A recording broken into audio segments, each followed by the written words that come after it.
results in Game 5. We might even have more today, considering how some of the chasers really need to get on the leaderboard. And this is going to be a fun day of chess. Sunday, fun day.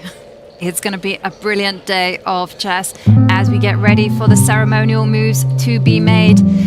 We're expecting a lot of fights.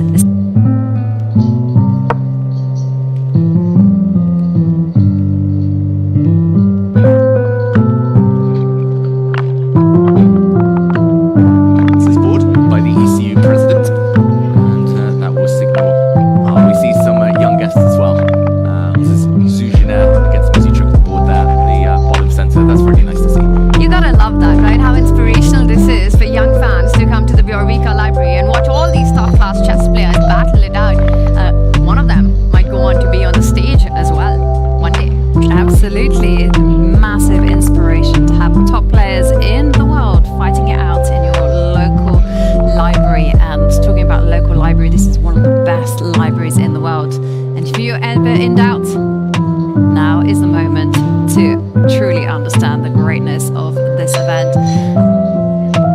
Yeah, it's a library. They should have booked their tickets. People at home, if you wanted to come and watch. But here we go, round 6. We're off. Handshakes, opening moves.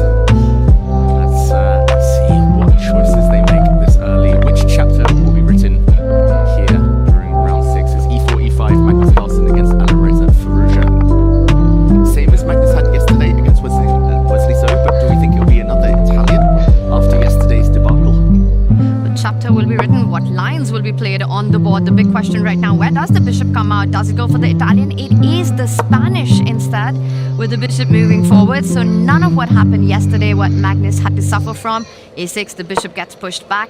How much? I think preparation is going to be so incredibly key in this round. Magnus Carlsen in his confession yesterday saying he has not that much of an idea of the position. I don't think he can afford to let that happen today. Exactly, he needs to be better prepared today. I think the Spanish, the Roy Lopez in general, suits his style way more than any Italian. It's positional. Magnus has been playing these openings since he was very young, with white, with black. So much experience here. He's going back to basics, back to what he knows best in his attempt to rediscover his form. Is this almost a must-win game for Magnus to have a shot for his 8th Norway chess title? And to me, I asked that question, and I almost suddenly feel and realize that if it was anyone else except Magnus, we would have written him off from the race. But with Magnus, you can't write him off till it's mathematically impossible for him to win the championship. Yeah, with Magnus, you always expect miracles to happen, because a Magnus awoken from the dead is a dangerous Magnus, and you can see him pulling a winning streak, game after game. I wouldn't put it past the world #1. He's employed the tried and tested formula of the Lopez, something that he's very familiar in. He understands these positions incredibly well. I think we're going to be in for a long fight. Okay, but odd to see Magnus pause now. This position has been played literally hundreds of thousands of times in top-level classical chess. It's one of the most well-known positions out there. This is just where it begins, the Spanish. Does Magnus castle his king? Historically, maybe the most popular move. Does he guard his e4 pawn just to prevent black taking it and going into the open Spanish? Lots of opening theory there. And this pause by Magnus, does that imply that somewhere in his mind he is struggling to find the motivation to actually prepare for his rounds given the tournament situation? 3 losses at Norway Chess currently for Magnus at 4.5 points, struggling at the bottom of the leaderboard right now. It feels like Magnus wants to throw the die and just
port in the center and the red on the bottom right. Because you know there's going to be fun with action, the openings that are there. And before we deep dive, I've got a question for both of you. You know, so many people watching Norway chess, getting inspired by the players here, some new to chess as well. If you guys had to recommend an opening to start with the white pieces, today we're seeing mostly 1d4 and 1e4, and like you said, we've seen Retties in the past in this tournament every single day. Is there one specific opening? How would somebody go about this? Not the London system. Anything apart from the London system. Hot take. No bad openings, but that one is overanalyzed. Everyone knows it. Boring. Yovi, do you agree? No, I completely disagree, actually. I think that you shouldn't be going into those really sharp openings, especially if you've got no time to study. I think that you should play it simple. So you go Collies, London, Torres. I think that's a good choice for white. I mean, the point is, if you know the first few opening moves and you kind of understand where your pieces should be placed, you at least minimize the risk of getting a lost position out of the opening. And as black, I mean, you have to play the Caracan. If someone plays e4, goes c6, it's all good. A few years ago, I spent some time analysing all the top players. What opening did they start with? And nearly all of them started with 1e4. Best by test, David. Yeah, and they all graduate towards d4 or some Englishes and Retties later, but e4, I don't know, it teaches you a lot about chess history, culture, like sort of positional play, direct tactics with King's Gambit, Scotches, all these things. It's got a bit of everything, e4, whereas d4 may be a bit more one-dimensional, harder to learn more broadly about chess. That was absolutely the story of my chess career as well. Started with e4 for the first 10 years and then switched to d4, started playing both of them. And I think today, for most people getting into chess, you know, the breadth is more important than the depth. You want to be able to play as many openings without trying to get too deep into it. So try to get an understanding and feel of different setups, 1e4, 1d4, switch around. But I have to say, I think if you're just starting out, Bobby Fischer said it, who are we to argue? Best by test 1e4. I like the way that you guys think, but I'm a little bit in disagreement just because I feel like as a kid, yes, e4, absolutely. As an adult, I don't think you have the time and energy to spend all that time like learning and memorizing openings where people can smash you. So you got to protect your ego. And I say, keep it simple, 15 minutes a day. That'll get you through with some Collie London. Well, let's just hope there are no Berlins for anyone. No Berlins, no. At least we're going to be guaranteed that. No Petrus either. Oh, I love it. Don't start with that one. Okay, so we do see quite early action. I think we'll go later to Wesley So against Prague. Magnus has really made Alireza think at this early stage. That's probably a good sign for the world number one. Carlsen there looks pretty chilled. Divya against Zhu Wenjun, bottom left board, very well-known opening theory. Vincent Keimer, he has transposed it to a London system. So he started with c3, anti-young player chess, he's gone to that London. So my tongue-in-cheek joke that I could just be eating my words come the end of the day. We'll see how Vincent Keimer does. Bibisara against Humpy though, really fun. That kind of Scotch gambit, that's the purple board on the bottom centre there. And the red board is a slightly different twist on a Grinfeld, or at least it's a mainline exchange variation, but Anna Muzichuk has swapped off pawns very, very early against Zushin, quite a rare idea. Should we do a trip around the world starting from the women's board, because you pointed out the purple and the red board and exciting positions on that, and then work our way up? Let's do it. Which one first, Tanya? Your choice. You know what? Let's start with Asubayeva versus Humpy. Bibisara has been leading the tournament from day one, getting that classical win in. And this looks like a really exciting opening. Black already has an extra pawn, but you can see the lead in development that Bibisara currently has. And I have to say, I'm kind of becoming a fan of Bibisara's style brand of chess. Regardless of what the result is, she always makes sure that there's excitement on the board early on with all her opening decisions. Yeah, I love to see it. It's refreshing. Like nowadays, in the age of like slower, stodgy Queen's Gambits and novelties coming at move 25, she's going back into chess history and plucking up these ideas and like just trying to revive them and going for the opponent. This has a scary reputation, and I mean, I'm glad you jumped into this one, Tanya, because story time with Dave. Woohoo! That's part of the broadcast. Quick action replay, e4, e5, knight f3, knight c6. Shout out to one of my first coaches, John Tuck, and the Sussex Junior chess scene, because literally one of my first openings with white was this, the Scotch Gambit, instead of taking back this pawn, which nowadays I do a bit more if I play this with white. Bishop c4, just gambiting the pawn. Black has a few moves that can bring the bishop up to c5, maybe the most popular other than what Humpy did. Black can also check. But there are traps, there's so many traps involved in these lines. And the knight coming out to f6 was played. e5. The way I used to play it was a lot of fun. For anyone at home wanted to learn first openings, knight takes e4. You'll get many quick wins with this one. Rook e1, a pin, d5, and knight c3 is actually a surprisingly dangerous gambit here. But bishop takes d5, queen takes d5, and knight c3, double pin on the central files. And this means that white wins back a piece. Black actually has some difficult questions to answer in the next few moves. This would have been a lot of fun, but Bibisara goes e5 instead. Knight to e4. d5 is the main line, counter-attacking the bishop. We would have seen a pin and knight takes d4. Loads of theory here. Humpy goes a different way. Magnus has made this popular. Magnus played this against Fabiano Caruana a few years ago. Queen to e2, knight c5, and yeah, big lead in development. f7 a bit vulnerable. White threatening to put something on g5, a bishop, a knight. This could be fun, this game. If Humpy doesn't know what she's doing, then I do fear for her, thinking for quite a while now. And I guess White's plan is to simply to gang up on the d-pawn. You play rook d1, take on d4, and just say the pawn on e5 is going to give me loads of nice space. That makes a lot of sense, and the thing is, you have to fight against that plan as well as the knight jumping to g5, as you pointed out, with f7 being soft, and I think that being the more dangerous one. I would expect Humpy to either plant her bishop in e7, trying to get ready to castle to safety, or drop her knight back to e6, also doubling down as a defender on d4 and stopping the knight from jumping to g5, so taking care of both these ideas. Yeah, I believe that knight e6, I'll just quickly check the database. Knight e6 is the move played by most of the top players these days. But yeah, actually bishop e7 and knight e6 are the only two moves that have ever been played at the top level. And yeah, they're both very logical. Both covering g5, both dealing with piece development. And white, as well as rook d1, often plays the move c3 as a pure pawn sacrifice, just to try and accelerate the knight development. Exciting, and then that knight can land at the center of the board on d5. Also, look at the clock situation, right? Bibisara doing Bibisara things. We've seen it every single round. Comes with this hyper-aggressive opening preparation, blitzes it out, and that psychologically is also very difficult for your opponent to deal with, especially an opponent who's been struggling at the tournament so far. Absolutely. It's very unnerving. Yesterday, Bibisara only spent, 8 minutes in her game? And then she got a draw as black against Anna Muzichuk, just like that. And now she's definitely surprised Humpy. And we have a very unbalanced position in front of our screens. Rook d1, bishop takes e6 ideas. If a knight ever goes to e6, c3 in the air, gambits. And the pawn on e5 is signaling one thing. White wants to attack. Let's move away from this game and let's go to the other women's game that you mentioned, the Grunfeld, between Zuzana and Anna Muzichuk. Let's jump into this one.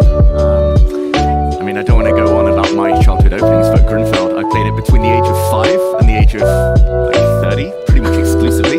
Like I was like, oh, Queen's Gambit, no thanks. King's Indian, nah. Slav, nah. Anyone starting with a Grunfeld, would you say that they need to look and check out every single game of David Howell? No. What, David? I've actually got a terrible score with Grunfeld. I was looking a few years ago. In my mind, I was like, yeah, great opening. I did so well with it. And then I was like, wait, statistically, actually, it was maybe my biggest weakness as a player. So. But you were loyal to it. I was loyal. I'm a very loyal guy. I'm a male Scorpio, so once I find love, I stick to it through thick and thin. And can we rewind and get some story time with Dave and just break down the Grunfeld? Okay, the Grunfeld d4, knight f6. We've seen actually a few players, especially Bibisara, play bishop g7 here, allowing the King's Indian, where white occupies the center. The Grunfeld's aimed at striking in the center immediately. It's also a hyper-modern opening, which means that black prioritizes fianchettos. Black allows the opponent to build a center and chips away from afar. So this is the exchange variation, where we saw pawns, knights come off very quickly. And in this position, maybe one of the main lines, and the old main line at least, used to be after castles, and black has all the moves in the world here. Black can play bishop to g4. There were so many Kasparov games back in the day. After that one, knight to a5 is a move that I quite like. Take on d4. b6 has been recommended by Svidler. e6 has been played by many top grandmasters. I used to play queen c7. This is where like Magnus would go into the confessional and say, black has 20 different moves here. Bishop d7 as well. There's so many. And yet I'm surprised. Exactly. And we're surprised here. I'm surprised because Anamuzitrik actually took on d4 first without allowing white to castle. And that's important because now going for the attack on the vulnerable d4 pawn, pin on the long diagonal, white defends it, and a check. And I haven't seen this for quite a few years. It was trendy, I would say, just before the pandemic, or around 2020. The idea is that after the white bishop drops back, the queen has a few choices. She can come into a3, or she can go all the way home. And this is actually a silent draw offer. And I was just about to say that after the check, I mean, you've got 4 legal moves with 3 essential practical choices here. If you're white, if we just come back 1 move here, you could block it with the bishop, you could block it with the queen, or sidestep your king to f1. That's obviously not a choice you're happy making. Losing rights to castle. Bishop to d2 falling back is the most popular move. Queen to d2, the second most popular move. And David, if you do block that check with the bishop, it looks like you're losing a move. But let's say black goes back with the queen. And now we know one thing about Zhuzhina, no early draws for this player. You were hinting at the repetition with bishop to e3, queen a5, a bit of a yo-yo there, early game, let's take it to Armageddon. I'd be shocked to see that. Anamuzitrik would be happy to see that. But another plan that white has in this position is now to reroute the bishop to the other diagonal. So you've lost a move to actually get it to a better square so that you can finally challenge the Grunfeld gem. The glory in black's position, the bishop in g7 one day. The star boy of the position, that bishop. Don't sing that song. But yeah, I mean, I'm not such a big fan of this because I actually quite like the white bishop on c3. But it is maybe a psychological thing here. Anamuzitrik just trying to tempt Zhuzhina into a repetition.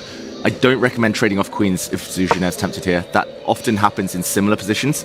But here, black is very quick to strike at the center and not so easy for white to kind of control things. Despite the fact she's got a centralized king in an endgame, that king could become a target. So early days, but Anamuzitrik with the first surprise. Well, very interesting stuff. We'll see which way Zhuzhina is tempted to defend and block that check. With the queen, with the bishop, or just sidestepping with the king. Let's move back, and we talked about going around the world. Let's check out the game between Divya Deshmukh against Ju Wenjun. Divya now in the lead, but it's such a narrow lead, just half a point in it between her and Bibi Sara. And I'm just going to add before we deep dive into this position, one I would suspect has come from an anti-Marshall. And we probably have thousands and thousands of games already in this. But before, David, you break this down, I want to point out that at the start of the tournament, game theoretician of Norway Chess, Mehmet Mars, who's here right now, had actually predicted with stats that Ju Wenjun was a favorite by 28% in the tournament to win it. She's already won it in 2024, and of course being the reigning women world champion, huge odds, big favorite. For Divya Deshmukh, she had the least. She was at around 7% to take the event as a debutante, as the youngest player in the tournament. But we've seen a completely different narrative in this event so far. Ju Wenjun yet to win a game, struggling at the bottom of the leaderboard. It just looks like a nightmare of an event for Wenjun. Meanwhile, Divya Deshmukh has been the picture of consistency. She's had 1 loss so far. She's been performing incredibly well in the Armageddons. And yesterday in a crazy battle against Zhuzhina, where really she had to be on the defense for most of the game, when she had the opportunity, she pounced on it and was able to keep her nerves to take the full point. Yeah, she's been very impressive. I mean, I was really impressed by the way that she handled yesterday. She was busted out of the opening, and she started to play with her back against the wall on instinct, and she managed to turn things around. And as you mentioned, so cool, collected in Armageddon. Whereas Ju Wenjun, let's not forget she's a 5-time Women's World Champion, but also a former Women's World Blitz Champion. She has nerves of steel, good instincts. It's been a disaster for her in Armageddon. She's yet to win a game. 0 out of 5 from Armageddon. I would never predict from Ju Wenjun. It feels like Armageddon suits her strengths. She's a great speed player. She's got great instincts. Very solid. So when she has black, I would think that Armageddon would suit her. But yeah, we'll see.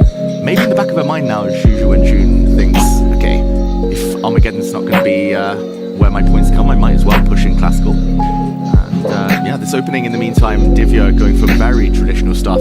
Very quick action replay.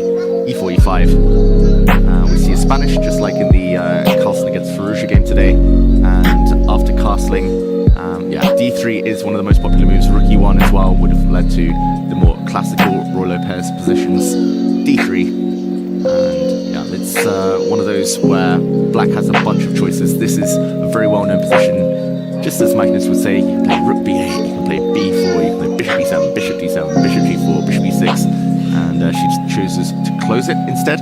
Zhu Wenjun. And yeah, I think the block nature of the position she's trying to play against Divya's attacking instincts, she's just going to try and keep it as solid as possible in the next 10-15 moves, Zhu Wenjun.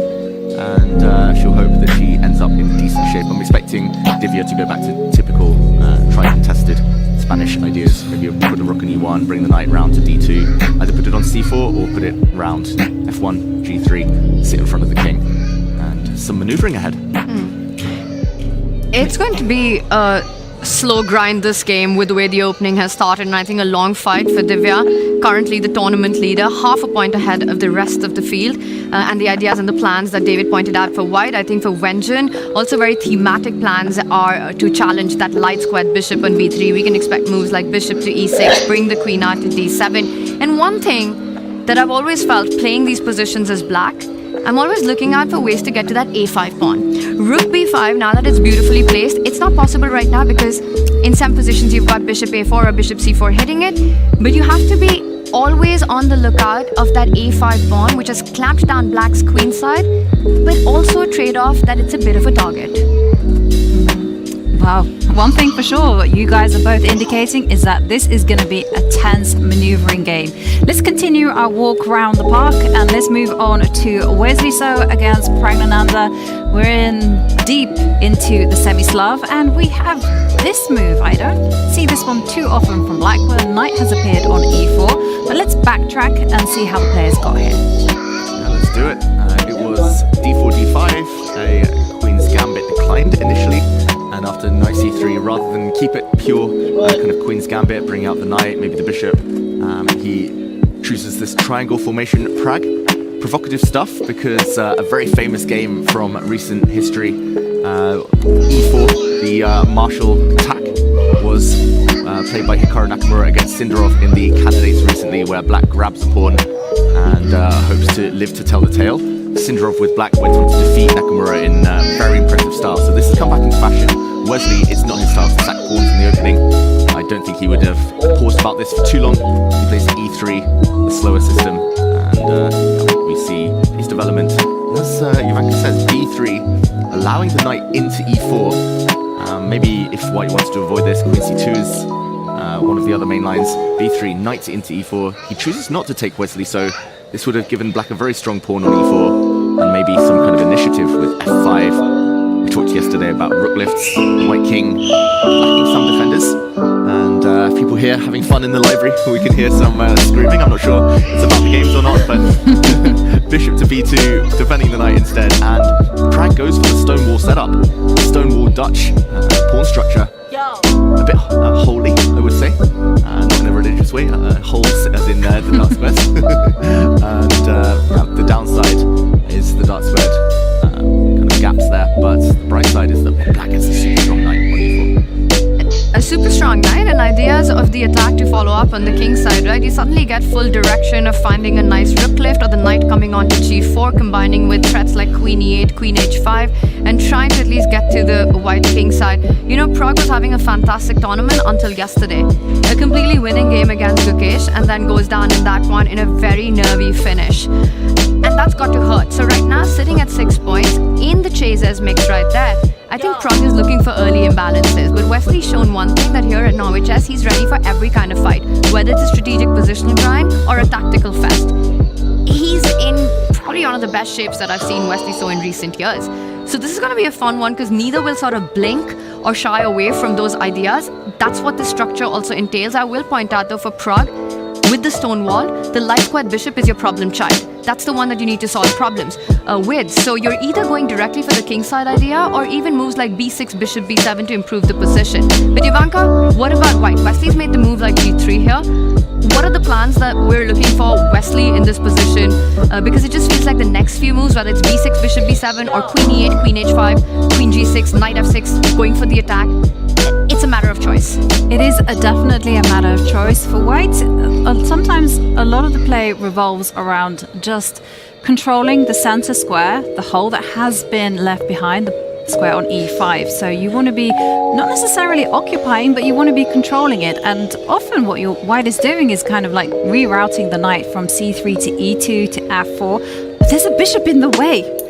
And that's not entirely pleasant. Another plan that white has is to kind of go, well, whatever's happening on the king side, I'm just going to hold firm and I'm just going to go for what I described, the big clamp, c5, b4, b5, get that weakness and just hope for some kind of advantage on the queen side. And just one final plan that I want to talk about in reference to the square on e5 is exchanging of the dark squared bishops. I wanted to mention that because so often you might see a little move like queen c1 to get your bishop to a3. In this case, might be queen c1 or might be done via a4, bishop a3, get those bishops off, reinforce the control over e5. For black, as you mentioned, kingside attack. I don't think sometimes you worry about the dark light squared bishop. I just want to follow up with that I'm already buying all of that. I want to stop c5, so maybe if I'm Prague, I'm looking at a move like b6 to solve the bishop problem as well as stop the idea. And speaking of kingside attack, my question to you, David Howell, is that once I've stopped your pawn avalanche on the queen side, what are the chances that we see the g pawn rolling up the board by Prague? Oh, that would suit the way he's been playing over the last 6 months, 1 year, Prague, just going for it. Pushing pawns. Yesterday he had all the passed pawns against Gukesh. Could have had a few queens, but yeah, he maybe stopped pushing them at the right time. I would love to see g5, h5, g4, h4, pawn storm. White is pretty solid for now on that side of the board, but definitely a possibility. He actually chooses not to touch anything on the queen side. Instead, it is the queen he brings out. This is another route, I guess, Tanya, to getting to the g6 square.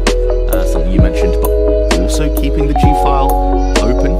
Maybe we will see the pawn step forward, and also e5, super well covered for now. Knight, bishop, queen, defending that square, meaning that white's knight cannot hope to jump in. I think this has got potential, this game, to be a real fight. Wouldn't a chess spelling be Prague be the most difficult, Pragnananda? Yes, Nepomniachtchi maybe. I think it's between these two. Nepomniachtchi is a little bit more tricky, I think. But what we are seeing here is the makings of a big fight. It looks set to be a very exciting day 6 in Norway Chess. We're going to go on our first break. When we return, we are going to break down everything that has gone on. We'll see you in a few minutes.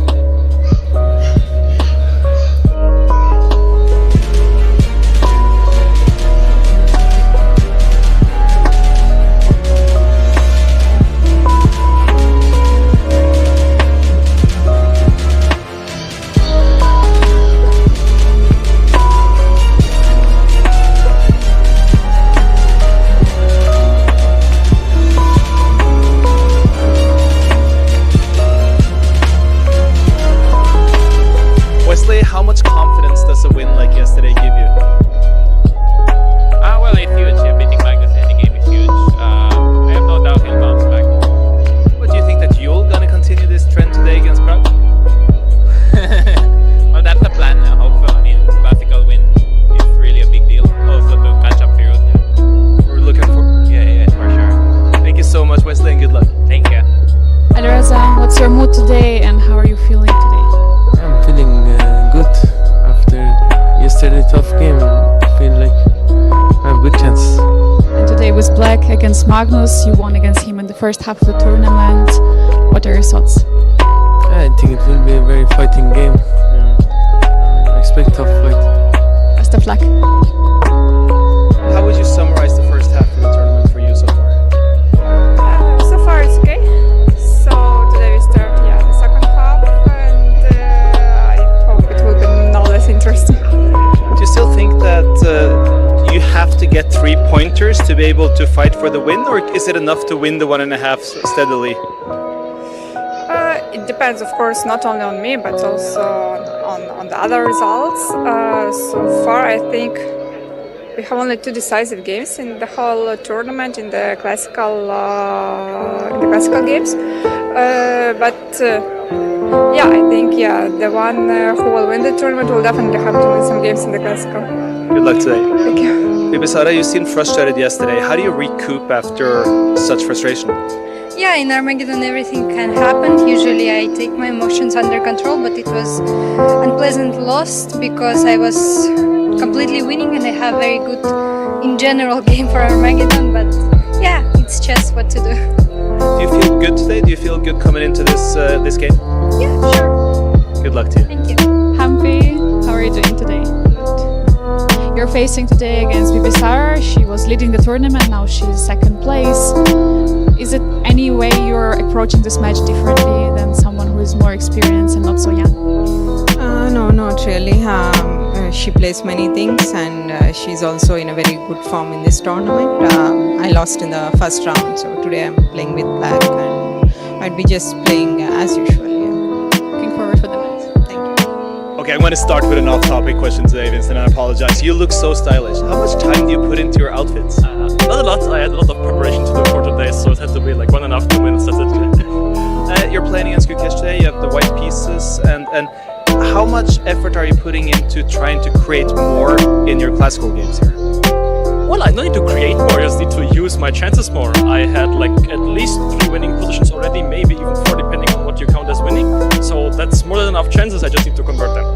And do you feel lucky today, or lucky on the conversion rate today? I hope so. Yeah. I don't think it's about luck. I just have to play well. I appreciate that, and I look forward to watching you play well, David. Thank you. Hi, Divya. Without wanting to build even more pressure, I was just wondering, you're leading halfway through this tournament. Is it easy to just refocus and think game by game in that situation? Yes, in a way it is for me because it doesn't matter if I'm leading or not. I give my best every game, so it doesn't matter what is going on in the standings. Any special preparations for today's game? No, no special preparation. And we've watched you listen to a lot of music before. When do you usually do that? Is that between this interview and the start that you use music to really focus? I start when I am getting ready. I think it kind of hypes me up. Well, then you should have the time to get ready now, so good luck. Okay, thank you. Wenjun, how are you today? Yeah, I'm feeling okay, and today it's the new round robin, so I will try. So it's already the restart of the rounds, and you're placing against Divya, who is leading the tournament. What can we expect? I don't know what she's going to play, but anyway, it should be an interesting game. Best of luck to you. Thank you. Magnus, did you have some rest, or were you following OKC versus Spurs live? No, I watched it this morning. And final question, in how much in fighting mood are you for today, from 1 to 10? 1.5 maybe? Best of luck.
We are back and the opening stage has been set and we have our two hot players of the round. Alireza Firouzja at the top leading the event and he's playing tail ender Magnus Carlsen. When it comes to fighting spirit, Magnus saying 1.5 out of 5 in terms of fighting spirit. Yeah, I think it was 1.5 out of 10, Magnus saying in an interview just before the round, and how he was feeling about fighting today. Meaning he's not feeling great, maybe not in great shape, and not feeling overly optimistic, but now the game's begun, surely he'll want to at least try to create something here. And it might have been 1.5 out of 10, but I think it was on move 5 that we got a glimmer of that. You know, before he developed that knight, something that should have been pre-decided and made instantly, you know, he took this long pause and then played, well, not the most main line in this position, so felt like an over-the-board inspiration. I think it's understandable for Magnus Carlsen. The whole topic, the whole narrative before the tournament was, is this where he gets his 8th Norway chess title? Home turf, Oslo. After 13 years of being in Stavanger, it moves to his home city. The crowd loves him. He is the homeboy hero right now. And yet he started day one on the loss, has gone down in 3 games after that, 3 classical losses. The last time that happened to the world number 1 was back in 2015. I think 1.5 out of 10, I don't think he's exaggerating when he's saying that. And until he gets that win in a classical, that score isn't going up anytime soon for Magnus Carlsen.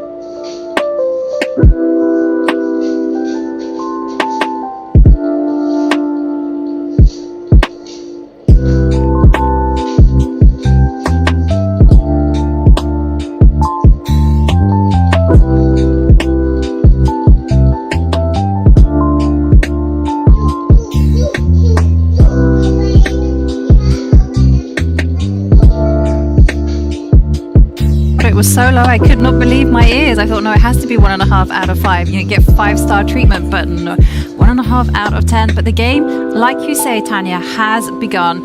And this is something that I have noticed with Magnus. For him, chess is like therapy. Like he says, he's feeling bad, and then you put him in front of a board, and he starts to kind of get a little bit interested, and then he's really becomes keen, and then suddenly everything is solved. Well, Magnus, deep in thoughts, he's also been, of course, to the confessional. What more could we expect from the world number 1? So let's hear what he has to say.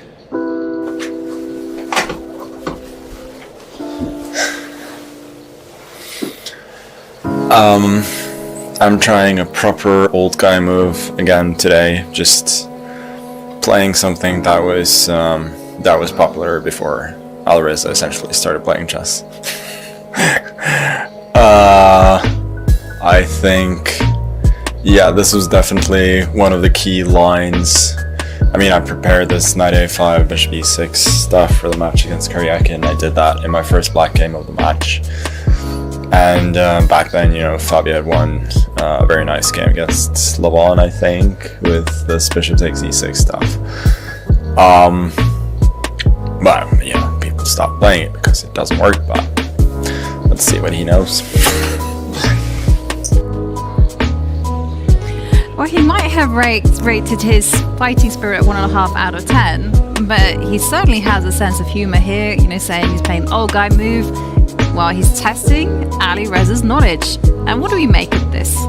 What I can make of the confessional is it's 10 on 10 for Magnus's confessions. Bring them on. He's always looks like he's in a good mood. They're really giving insights. And you know, you mentioned it earlier that this is an opening that's been played at the highest level, and it doesn't get higher than World Championship matches. And Magnus also referencing to some of those battles and duels right now. How much does Fabi versus Levon? How much do they know in this position? I will say my limited knowledge that whenever white does take that bishop on e6, with the central squares getting controlled there, the f line opening up, it becomes a very double-edged game, and usually I'm quite happy with the black side. Yeah, and I think both sides have reason to be happy here. Magnus, because there's a small imbalance. Black, long-term, maybe the e-pawns could become targets, especially if black ever gets tempted to push forward with d5, which looks like a very natural move. Then the pawns might become a little less stable. Magnus still has enough on the queen side, a4, c4 later, to hope to generate something. And I think you're right, Tanya. Like, it does become double-edged with these double pawns, mainly because of the open F file. So the fact that the black bishop is passive on E7 rather than A7, where it might be placed in an Italian, much more active. I think that's a good thing for Magnus. And also, the typical antidote is to put the knight on G3. It looks scary getting attacked. Black might even try and play knight H5 now before the white knight lands there. But yeah, knight on G3, knight on F3. You tend not to get mated. And Magnus mentioned his World Championship match against Karyakin. There were some really interesting games with doubled E-pawns. Slightly different move order, different variation, but the game he ended up winning against Karyakin just to strike back in the nick of time and take it to tie breaks. That was also with doubled E-pawns. Magnus has a lot of experience in the structure. It's always very fascinating for me when I look at Magnus's legacy of World Championships, that's the one match. In 2016, it was in New York, and the only World Championship match where Magnus was trailing. I mean, the whole chess world would have been incredibly different. Everything we know about chess, everything that has happened in the chess world, we would be living in a completely alternate reality right now had Karyakin managed to save a draw from a game which he had it after beating Magnus in the round before. And imagine what that would have been like. Karyakin in the game he lost had a false repetition. Exactly. Actually. And he was 3 games away from becoming world champion. That would have been, well, yeah, a very different alternate reality. But yeah, Magnus, actually, if we look at every world championship match, his 2 matches against Vichy, 2013, 2014, I'm pretty sure there were doubled E-pawns in that. There were a lot of Roy Lopez, both white, black, he was playing at Karyakin 2016, a lot of Spanishes, Roy Lopez. Not so much in 2018 against Fabiano Caruana, it was more Sicilians. But then 2021, again with black, he was defending in the anti-martial every time, Magnus. So the Spanish, the Roy Lopez, it's the one opening, I think, that's defined his successful career at the World Championship level. And you know, Yovi, maybe when you have a motivation level of 1.5 out of 10, you kind of fall back on that. You just see that you have so much experience, you know it at the back of your hand. Even if you haven't prepared it the morning before, it's sort of in your DNA. The Spanish, having played it across, well, the epitome of the chess world, so many World Championship matches. Exactly. So Magnus has a big claw, right? And a very big claw indeed, in the sense that he has big experience in this particular pawn structures in the endgame. So he's like, well, why go into those unclear positions? Let's go into tried and tested waters where I am doing really well. But let's deep dive into this position, because the move that I wanted to play as black has been made. Knight h5, with the idea of going knight to f4 and have fun time on the f line. I guess you guys have been saying knight to g3 is the antidote. Let's dive in and see what happens next. To confuse your enemy, you must first confuse yourself. Thank you to our featured chat there. I didn't quite catch the name, but that is sometimes true. Let's see how confusing this position is. Knight g3, as you say, Ivanka. And you mentioned you wanted to play knight h5. How would you react? Would you take? No. Jump. Look, you guys know I'm a commentator brute. Knight to f4, please. Knight e2, I offer you a draw. And because I like you so much, Tanya, and I'm not very good at playing against my friends, I say yes. Magnus, 1.5 fighting spirit, maybe. Then we get hints towards a draw, but I think, nah, he'll play on. And I wonder what he would do here. I think he wants to build for d4, but for now, c3 is possible. This pawn does hang. We have a decision, David. He doesn't challenge that knight immediately. Instead, he makes a move that you were referring to right now, directly hinting at a d4 break. I thought knight h5 doesn't only come in with the idea of jumping in with a knight, but you always have to watch out for an exchange sacrifice on f3 here for long-term compensation. I don't think it works right now. Black isn't entirely ready to go for this. You might need more pieces, but you know the bar doesn't say it's completely lost, even though it's a whole exchange. Usually, positionally, strategically, you have to be careful about this option. Definitely. I think if the other black knight were more active and was actually participating in the attack, if you could suddenly transport it over to g6, jumping into some squares, that would be enough. For now, it's only 1 attacking piece for black, maybe 2 with the queen. Not quite enough. White's knight will guard all the holes on g3. And maybe Magnus has learned from his loss against Prague, where Prague just allowed on the queen side, not king side. This rook takes a nice sacrifice, and he's saying, okay, it's not scary, it's just an illusion. And yeah, I would have played knight g3 every time. I'm terrified of these things, but Magnus correctly assessing. And yeah, actually that's interesting because I wanted to play knight g3, knight f4, and suddenly I can't play c3 because the d3 pawn was hanging. So Magnus, same idea, different order, fine-tuning things even better. And one gets the feeling that Magnus isn't only hinting at d4, he consolidates b4 to actually strike with the other plan that you earlier mentioned, pushing that a pawn. The rook on a1 develops without making even one move in the game. And then you kind of play on both sides, right? You get your knight in on the right flank, you move your pawns on the other side, and just argue that you have a better pawn formation and more space. So we've kind of waxed lyrical about White's position. Let's kind of flip the script and let's have a look at Alireza. What happens if Alireza doesn't play knight, rook takes knight, but threatens it on the next move? Queen to g6. Ooh, I like it. But before David takes that answer, I just want to say, I mean, the player playing on the black side, I don't think he needs any praise or any help, Ivanka. It's Alireza Firouzja. I think he's got it all figured out already. That is true. I agree. Queen g6 is a very Firouzja move, yeah. Why not? You never know. You never know whether your opponent sees it. Obviously, Magnus will. So knight to g3, and now you can jump in with knight to f4, and you kind of say, I got eyes on the prize. Some knight takes g2 ideas in the equation one day. Also h5, h4, nudging this knight away. Suddenly, that g2 pawn you just mentioned, Ivanka, really vulnerable. I'm really surprised that Eval Bar is quite happy about White's position. It just looks like it's in the balance. But let's say Magnus continues with d4. Okay, well now you've shown me a very aggressive plan, and I feel like we need to do that some justice. So let's go h5. Oh, I was hoping you wouldn't say that. Oh, I shouldn't have said it. No, it hadn't occurred to me. Scary. The one good sign for White here is that if you're able to get h4, you have the resource of capturing that knight on f4, and then at least saying, I'm not getting checkmated in g2 immediately, or at least praying for that. The big question that I was going to throw to you, David Howell, is that what is the decision in the center? Are you taking that pawn on e5 as White? Are you keeping it flexible, or do you go direct with a move like d5? Because I don't think Black can actually go pick up that pawn with the pins along the a2, g8 diagonal at the end of that line. That's very, very smart. I mean, White could also take this knight now, but just to show your idea, queen b3.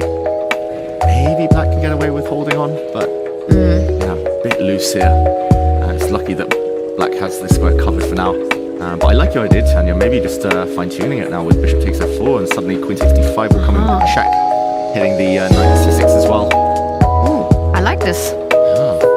This could suddenly become a tactical melee here. It could become really interesting if Alireza is keen to go for it. But Magnus, at least he's saying, okay, decision time for you. Do you allow d4? Black can strike first with d5, but this is what I wanted to show earlier. Something like this, suddenly the black e5 pawn becomes a bit vulnerable. Black's knight is eternally stuck just defending it now. And this is very cagey stuff. I'm not sure whether White takes or whether White just kind of calmly, queen c2, rook e1, tries to apply pressure. Very tense position. You love to see it though, right? In this fight, which is so important for our tournament standings right now, just given the narratives that these two players have had, a tale of two cities for both Magnus and Alireza, the way their performance has been so far, that we get a full-blooded fight early on right now. I think queen g6 is going to make it very exciting. I'm hoping to see that move on the board. Rook takes knight, knight f4, threatening checkmate in one. You know, you can bring the other rook double up on the f line as well once the queen is out of the way. Ooh, and he does it! Queen g6 on the board. This is about to get very fun. It's very fun indeed. Rook takes knight being the threat. Magnus Carlsen has to take immediate action. And, What? Oh, have a look at that. Someone's feeling The foot is down. Wow. I mean, that foot being raised has been the secret of his success. Why change your winning recipe? Put it right back, Alireza! Oh, you must be feeling better. Okay, that's good news, of course, for Alireza, but... I have mixed feelings about it. Yeah. Is that weird? That we're putting his performance on that one leg up? I'm shocked. Almost as shocked as Gukesh entering the confessional yesterday. Yeah, he gave it the boot. No more boot on the chair. I mean, is one-legged Alireza stronger than two-legged Alireza? We will get to know the answer today at Norway Chess. But he always had two legs. You know what I mean. But I did like the expression. But you mentioned Gukesh being in the confessional. Let's actually go to Gukesh's game right now, because I want to see what's happening down in the London. You're missing home, Ivanka. Yes. What's happening in London? Oh. Let's check out the London system.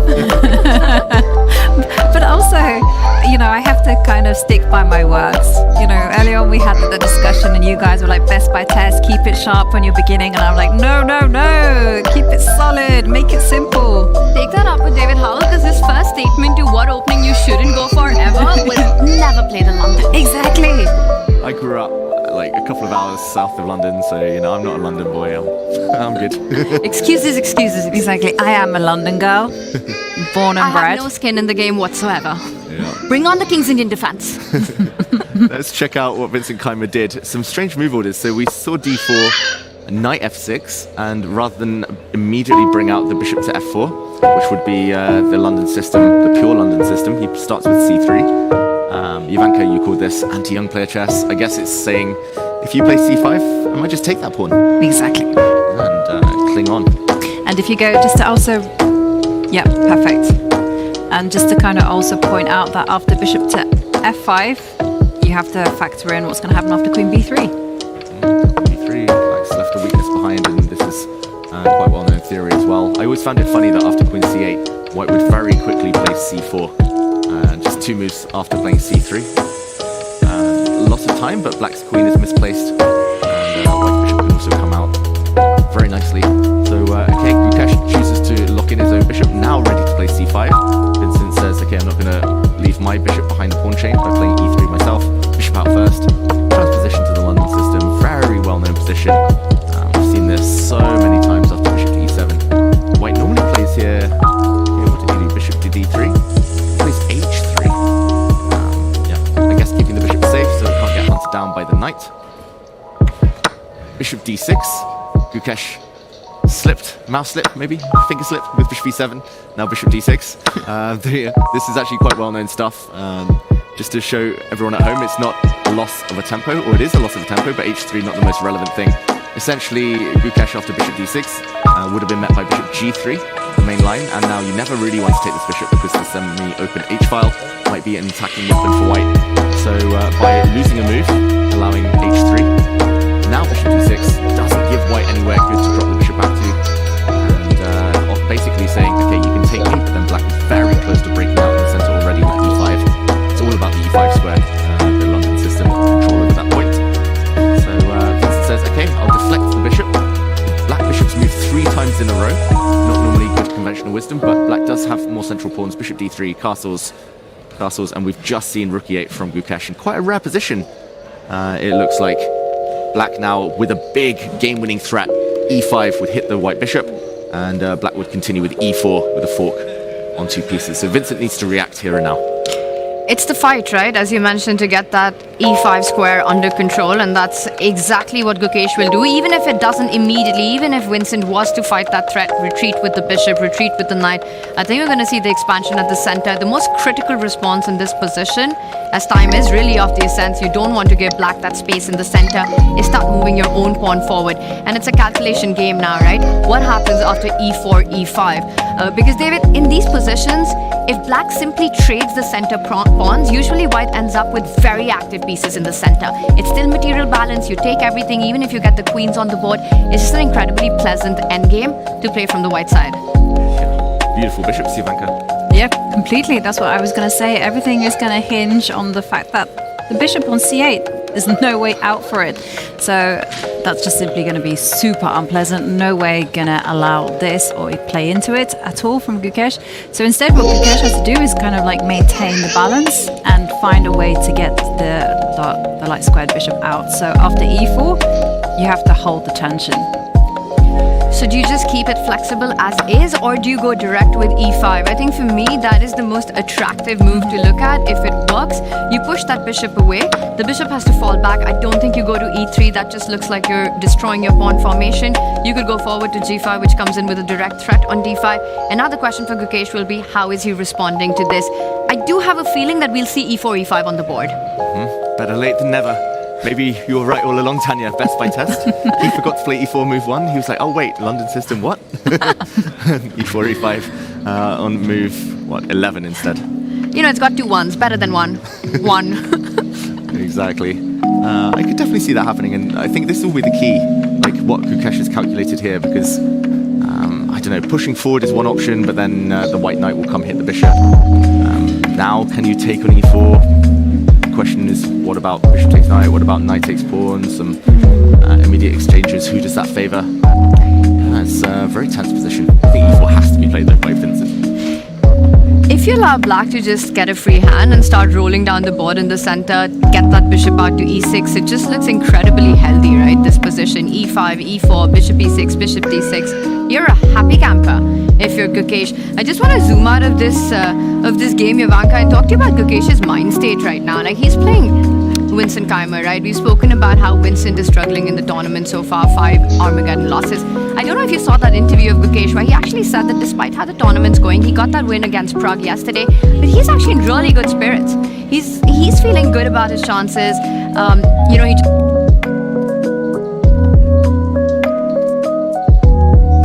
20 got his first win in the classical, taking down a player who was very much in form. I think we're going to see a bit of a switch up starting from the 20-year-old Gukesh. I think the 19-year-old Gukesh did have a tough year. No doubt about it. Gukesh has really struggled since he became world champion. And I definitely think entering into a new decade, he's going to be feeling optimistic. It is, after all, like a big reset, a new chance. And starting yesterday with a win, however scrappy it was nonetheless a win. And Gukesh will be feeling very happy with those 3 points. For Vincent, on the other hand, yes, he's lost every single Armageddon, but it has been 5 draws in the classical, and a lot of those draws should have been wins. So this doesn't necessarily tell you that Vincent is off form. We're talking about small margins here, where Vincent can, if things go his way, finally just turn things around and he can become a serious contender. Yeah, this could go either way. I mean, the players' tournaments. I just love the fact that Gukesh went into that confessional booth yesterday. He looked more relaxed. I think that gave him the edge against Prague when it got a bit messy later.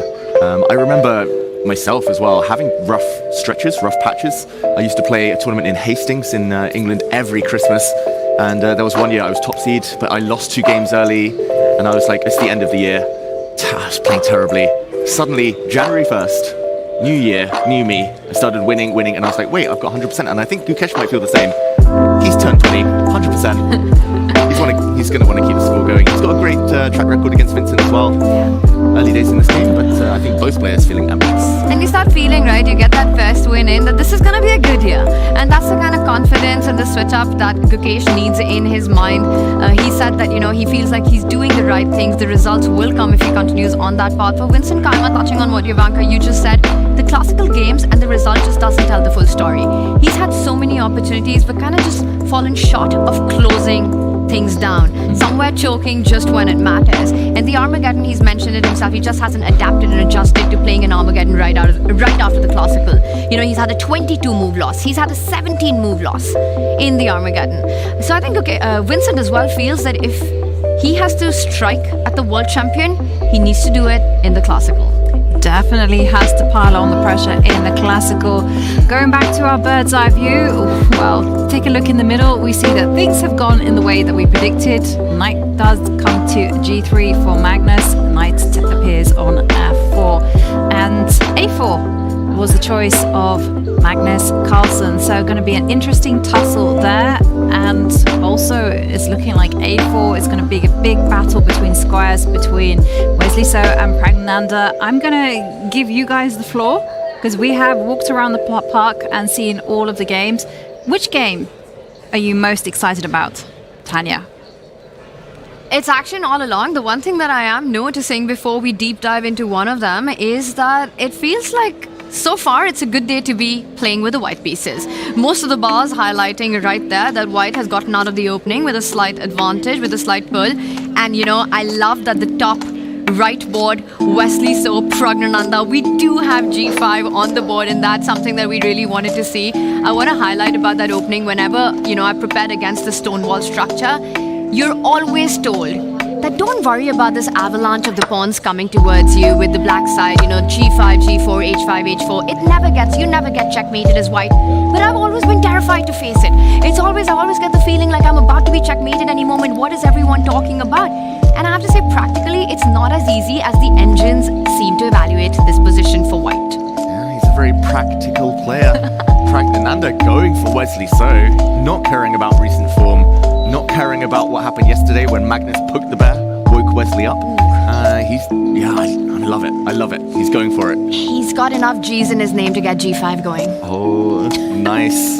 Nice. G5 from Pragnananda.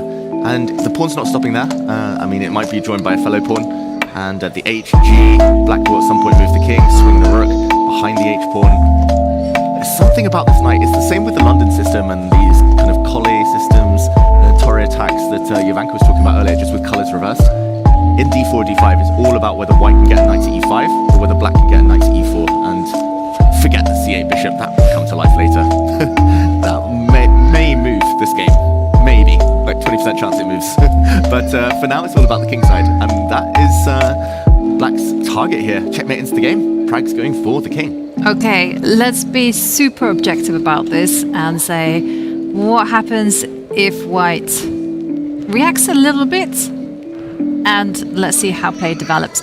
So during the break, our producer Bick said, hey, in this type of positions, he's normally going knight E1.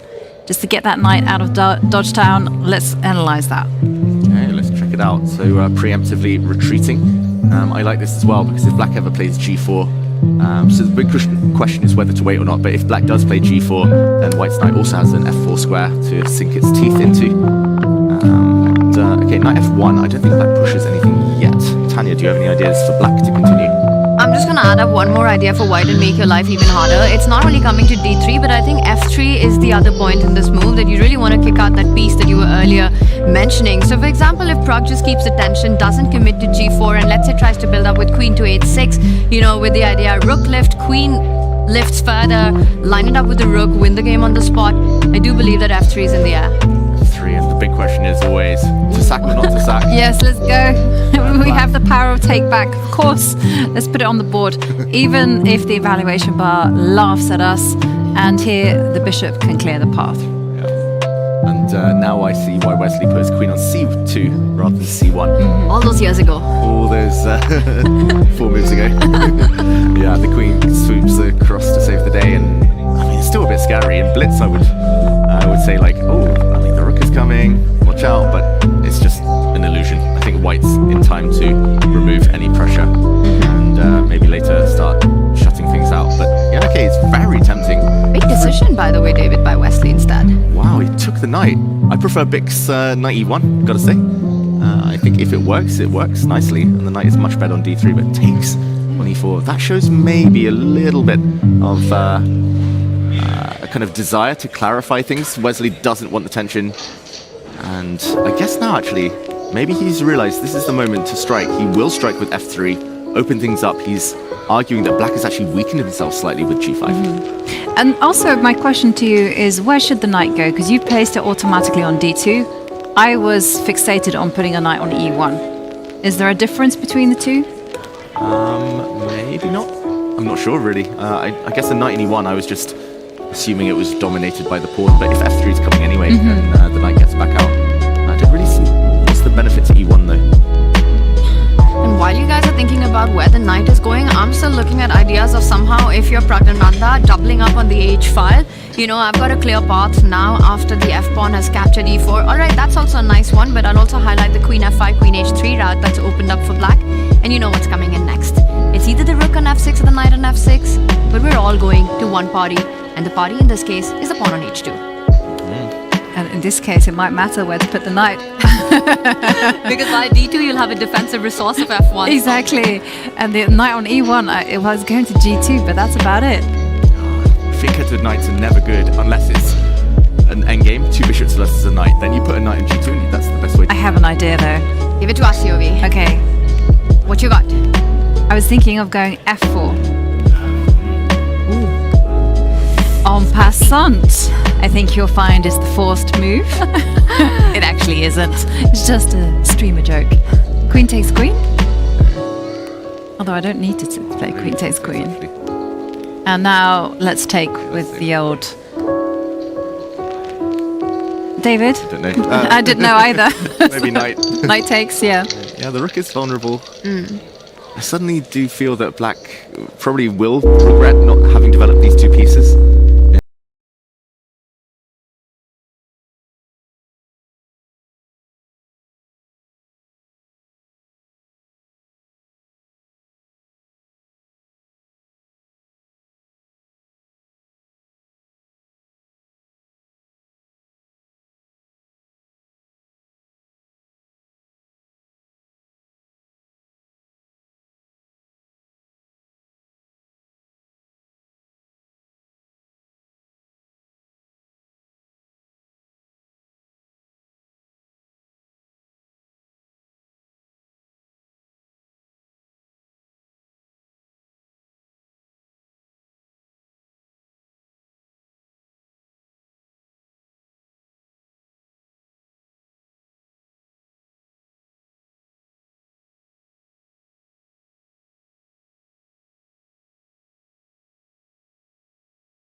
slight advantage on our bottom right and center board to the white pieces. Zhuzhina and Asubayeva playing here to try to push for something out of the opening. Meanwhile, Divya on the struggle. It just feels like black has managed to get all the pieces on the right flank and the b4 break-in. And that's a game I'd like to visit because Ju Wenjun having a hard time, Divya currently in the lead, and the evaluation bar telling us that black is the one that is slightly better. So let's break it down. Why is black so much better? Because to my eyes, it looks like everything is fine.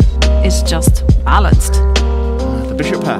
Gotta say, I think it's just the bishop pair. And let's just do a quick action replay. Since we were last here, we saw a very committal decision. Actually, Divya here, I'm struggling to explain what she's just done. Rook to b5 maybe was on her mind. She wanted to deflect Ju Wenjun's attention, so she played bishop to g5. Not a bad move, I think, in itself, but very rarely do you ever want to take this knight on f6. Especially if you're about to open things up for this beautiful bishop. I mean, it's stuck now, so don't open it up. I think you only ever would really want to do this if black's pawn were already on c5, because then the white knight might get access to a hole on d5. For now, black is solid. Knight to d2, and yeah, she's trying to open things up, but this bishop on f6 will be very happy about that if she ever captures on e5. So the question is, does black start taking things off the board, start opening up lines, diagonals, or does Ju Wenjun have better waiting moves? Well, whenever we talk about waiting moves, it has to revolve around improving the position of your pieces, right? So either getting that rook on e8 or putting your bishop on g4, developing that. Maybe if Ju Wenjun wants to force Divya's hand in the center, she's eyeing ideas like c5 to really put pressure on that d4 pawn. But big decisions here to be made. And I wonder, with Magnus saying, as world number one is 1.5 out of 10 motivation level coming into round 6, what's going on in Wenjun's mind as well? Winless in the tournament so far, has lost every single Armageddon game, has taken all of them to Armageddon, by the way. 5 of her classical games ending in a draw, 5 losses in the Armageddon for the 5 times women world champion. And it's funny actually, because although Ju Wenjun and Vincent Keimer are in the same kind of boat, they've all lost their Armageddons, I would say that Ju Wenjun is actually struggling more because her classical games have been more shaky. Whereas Vincent is the one who's, had the advantage. Ju Wenjun at times has used her lucky, all of her 9 lives in order to escape some of those positions. And the knight jumps into f4. What do we make of that? A beautiful square for the piece. Yeah, big threat as well to jump even further in. Jumping to d3, maybe she can grab a pawn on b2. She'd be hitting a rook in the meantime. Just a great square in general. And I quite like the fact that it's flexible this knight. It can jump back to e6 if it needs, applying pressure to white center. It can jump in. It might help generate an attack. This is probably the best position I've seen from Ju Wenjun after any opening, especially with the black pieces in classical. And she looks more energetic today somehow. Like the last few days, just a bit lethargic, slow, never really looking like she was going to win any classical game. But today, I have a feeling it's her type of position. I don't think it suits Divya herself much. No, it doesn't, because it feels like white will have to go down on the defense. We're highlighting the problems on the right side with that knight jumping in. I'll also point out the other plan involving the dark square bishop that you can have is black in these positions. You trade all the pawns. You take pawn takes pawn starting with the b5, you take the pawn in the center, and then the idea we mentioned earlier of c5 striking with the rook x-rayed on that a1 square. And Wenjun sort of setting up that alongside the knight jumping in. So it is pressure on Divya, who currently leads from the rest of the field by half a point. She leads, but Ju Wenjun, despite the fact she's had a tough tournament, if she wins, she's right behind Divya. That's how quickly things can change here in Norway chess. It's a big round. Positional battle, I think we come back here a bit later. Maybe we can check out some pawn sacrifices, because Magnus tried to sack a pawn, was rejected. Anna Muzychuk has sacked a pawn. That is a very tense game. Maybe we can jump. Let's do it. Which one? Let's go to this one. Okay. I'm biased, it's Midfield. But also immediate threats on the board. Just a very quick action replay, because we left it saying maybe we'll see a draw. Who knows? This queen check, bishop to d2 was indeed played, and not queen to d8, the silent draw offer. Bishop e3, a5, the dance. I think Zhuzhina would definitely have played bishop c3 and not allowed any more checks. So Anna Muzychuk actually dropped in with her queen. If we go back to the game, queen a3. Again, there are tactics next here. White can push forward with d5. Often it is usual to sacrifice this rook in the corner, because suddenly this would be fantastic for white. Queen on the beautiful diagonal, knight hit, but the downside is that here the black knight jumps into e5, hitting the bishop, trying to land a check. So she refrained, she played the rook to b1. I think this was a poison pawn. If I'm not mistaken, then white has, well, I didn't think the bar would go this high, but ideas like bishop b4, maybe bishop b5 check would be annoying first. If the king moves, whoops, this could end in a quick checkmate. So black can't get greedy. She first castled for safety. White castles. Bishop to g4 now. I guess, yeah. This one doesn't work this time due to the bishop b4 idea. And attack. Instead, bishop g4, and here we are, b5. This must be preparation from Anna Muzychuk. I'm just looking, she's barely spent any time until this moment. b5 you play unless well prepared. She lures the white bishop forward. And now in pin. Who's better? Very complicated game, and I completely second that speculation that this has to be part of preparation. You know, sacrificing a pawn on a square where it can be picked up by two pieces, moving the knight in, but also let's point out that now the a2 spot is tender once white has taken that with the bishop. The knight on e2, as you pointed out, is pinned, and I think we have a move here by Zhuzhina, who did unpin herself by pushing the pawn, hitting the black bishop, which doesn't have too many squares. If you look at it on the board, you don't want to place it on h5. You can end up getting trapped on that square. The only other move, bishop to c8, that's definitely not on your radar, disconnecting the two rooks, which means that Anna has to play something on the counter offhand. She starts with a trade on b5. I'm expecting rook takes bishop, and the difference here is that black gets one more retreating square. Now it can fall back to d7, hitting that rook on b5, and still keeping contact with the pawn on a2. But the kind of line continues, because after rook to b7, bishop c8, and what I'm worried about as white is that yes, white has this beautiful pawn chain, connect 4, but the beast on g7 for black is so strong, and after queen takes a2, it's just going to be elementary for black to just go a5, a4, let's go! This is a Grunfeld player's dream, this past a-pawn, especially with the bishop pair. I guess white has to try and neutralize it, but yeah, black is so active. I'm a bit scared of bishop a6 as well, coming in with a pin. And I've got to say, very impressive preparation. Just checking out, I don't think there are any games. Actually, there are 2 games in this live position. Both times white took this knight. But yeah, they're not played by the most famous players. One is Istvan Polgar. I wonder... He's not related to the Polgars. Not related to I did ask that question, yes. Okay. New name for me, I must admit. No, definitely great name, great pedigree there. I also have another question for you. So if the bishop does go back to d7, we've been looking at, well, I was looking at rook b7. But what happens if you just go queen to b3 and say, aha, let me keep? Oh, that would be a bad move moment there. Because, but why is this so bad? Queen just moves? Loose pieces drop off, I guess, and it might be due to this kind of skewer. Yes. The rook is hit. Yeah, it's unfortunate for white that counter-attacking with rook b7 doesn't quite work, because it's not just the knight, but the bishop as well. Yeah, this would work out well. But the great question, Ivanka, because, like you said, that's the, well, especially Indian school of chess, I would say, but always just a great idea in general. Attack met by a counter-attack. So queen b3 would be a fantastic move if it worked.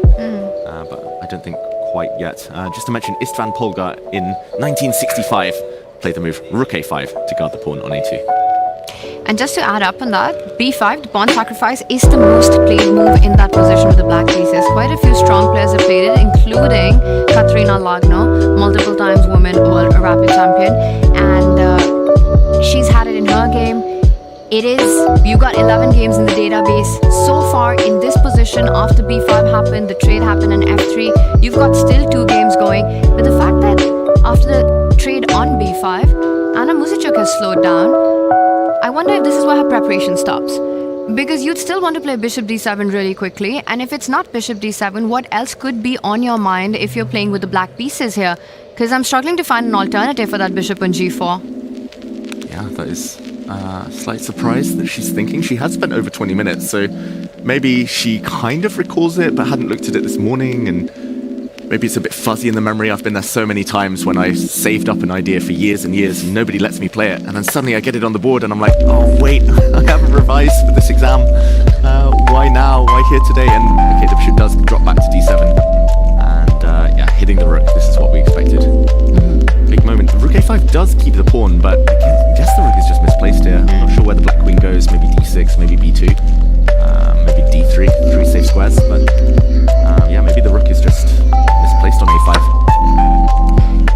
Yeah, you have to watch out for any ideas like bishop b5, bishop c7, just chasing that rook down as well. Bishop b5, as you're pointing out, it's just not where you want your rook on a5. It starts looking incredibly awkward, the rook lining up with the queen as well soon. So this one, to wrap it up, how are we evaluating? Because the bar says it's level, but I think from a human perspective, level does not mean equal. No, I would say it's scary for white. All the lines that we've shown have demonstrated that black is the one with the initiative, black is the one with all the activity, and white has a lot of responsibility in order to neutralize this. So some excellent preparation there from Anna Muzichuk. And we are going to go on a short break, but I have a very cool trivia question for our viewers. And in fact, people can vote and you can also win prizes. So this is the question: which opening did a character in the show Queen's Gambit describe as all pawns and no hope? Was it the King's Gambit, the Semi-Slav, the Caro-Kann, or the Open Sicilian? Get voting using the hashtag Norway to win diamond memberships. And on that note, we are going to take a short break. When we come back, all will be revealed.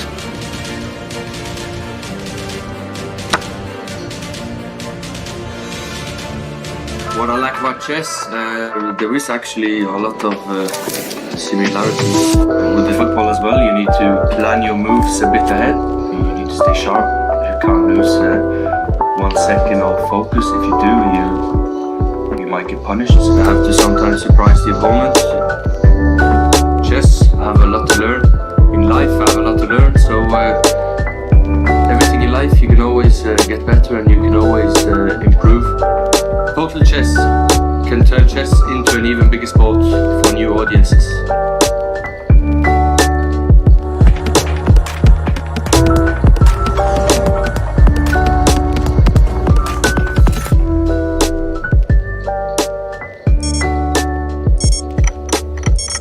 Chess is changing, and this is the next big step. Total Chess is a new FIDE-approved World Championship Tour. Created by the team behind Norway Chess, it combines Fast Classic, Rapid, and Blitz into one title.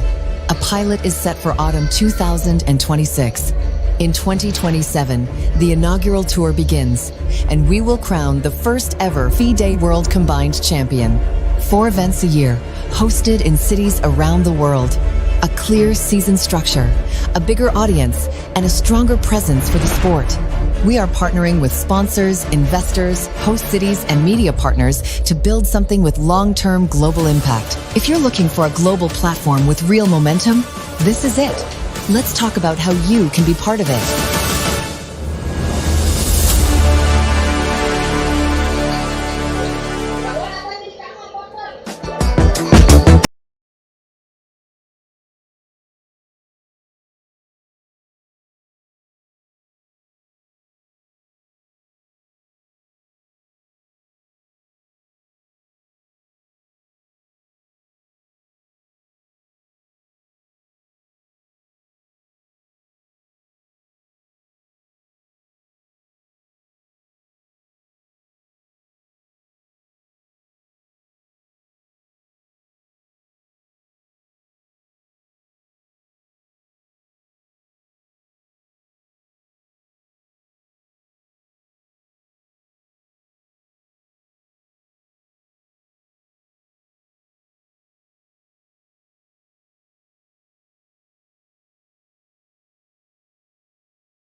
It's good time all round as we return to day 6 of Norway Chess and Norway Chess Women here in Bjørvike in the Dakeman Library. The games are super exciting. They're tense. They're ready for action. And before we break, I actually left you with a quiz. Now, here, this was the question: which opening did a character in the show Queen's Gambit describe as all pawns and no hope? And I must admit that when this character, Benny, described my favorite opening as this, I was a little bit triggered. As I'm going to throw the floor. What did you guys feel about this? Ooh, I played this opening too, Jovanka, so I was equally hurt. It's also one of my favorites, and I kind of see what he means, but no, it's something that I think any fan of the Queen's Gambit will have heard at some point, but maybe hard to remember. Maybe hard to remember. Well, of course, it was my favorite opening, the Karo Khan. And a big shout out to our winner, Reed65. You are our winner. Big round of applause. And also to Benny, you were proved wrong. The Karo Khan is maybe all pawns, but all about the hope. But the fact that in an opening you need hope, then maybe you need to start questioning your choices already, Jovanka, is what never. I'll say. In fact, I love to play against the Karo Khan. When I used to play e4, it was always so fun that I think it should be renamed Karo Kant. Oh, Tanya, them's fighting words. Not sure going to forgive you for that one.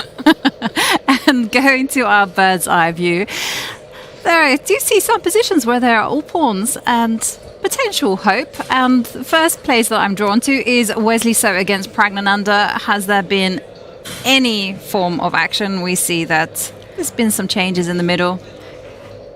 I think we're going to go straight to that, but I just want to point out that I think we can be very hopeful about all the drama that we're going to get across the board. I mean, the top row looks incredibly exciting and fighting chess on all 3 boards right there. A lot of pawn storms happening, a lot of tension in the center across our Norway Chess, and similar narrative in Norway Chess Women. There's only one game that I would say that's heading towards an Armageddon in my eyes, and I was going to say Zhu Jin versus Anna Muzichuk, but that also not before at least some drama ensues. Before we go into one game, can we do our predictions for the day? Oh, we have forgotten. I know that you've been avoiding this for a while and you don't want to get there, but may we?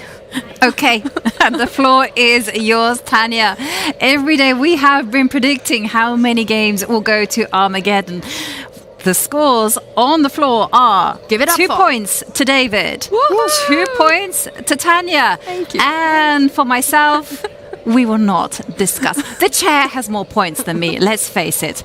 But today, I'm going to give you both the chance to get...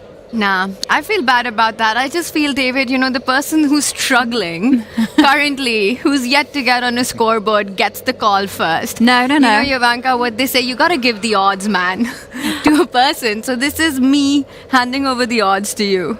You get your first pick. But you won yesterday, and it's always winner starts first. And then I can start second. Tanya's on a 2 round. Yes.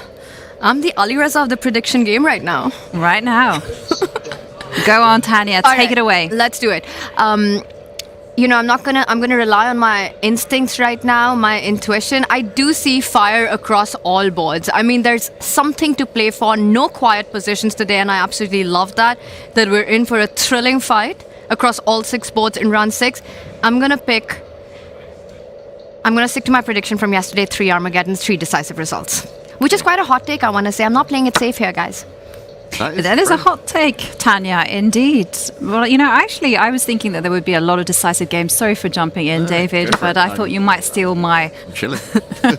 I was going to say 4 Armageddons. 2 decisive results. 2 decisive results. In the classical. Oh, that would have been mine. I knew it. That's why I stole it. Okay.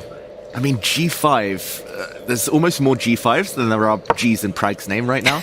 G5's just been played by Zhu Wenjun, going for Divya's king. G5 from Firouzja, going for Magnus. I'm going to say 4 decisive results. Woohoo! 2 Armageddons. Probably the chair's going to win today. The chair's won 1 round so far, where we all got it wrong. So it's 2, 3 for me, and Yovi's going with 4 Armageddons. 4 Armageddons, Yes. yeah. Okay. Because the players like to dangle the fact that they are winning or losing, and we think, there's going to be excitement, and then something goes wrong, especially when the players hit the move 40 area. No, I think that it's going to be. Do you think you'll get it right one day before Norway Chess ends? I'll have you know that in 2025, I got one right. Thank you very much. I believe by 2028, Ivanka will get at least another one right. Maybe more. I'm joking. Today's the day. I think you've got a good bet. So rude. I'd love to get some competition in. I feel like otherwise I'm just running away with everything. Well, hang on a second, Tanya. Let's not get above ourselves. 2-2. The chair won. The chair might take it after all. All right, well, we'll find out. And in chat, you guys tell us how many Armageddons you're expecting going into this. Well, at least so far, David Howell, a very fiery round to start with. Yeah, I mean, I think from the early stages, this is at least as dramatic as yesterday, which has been the most bloodthirsty round so far. So, all the ingredients are there.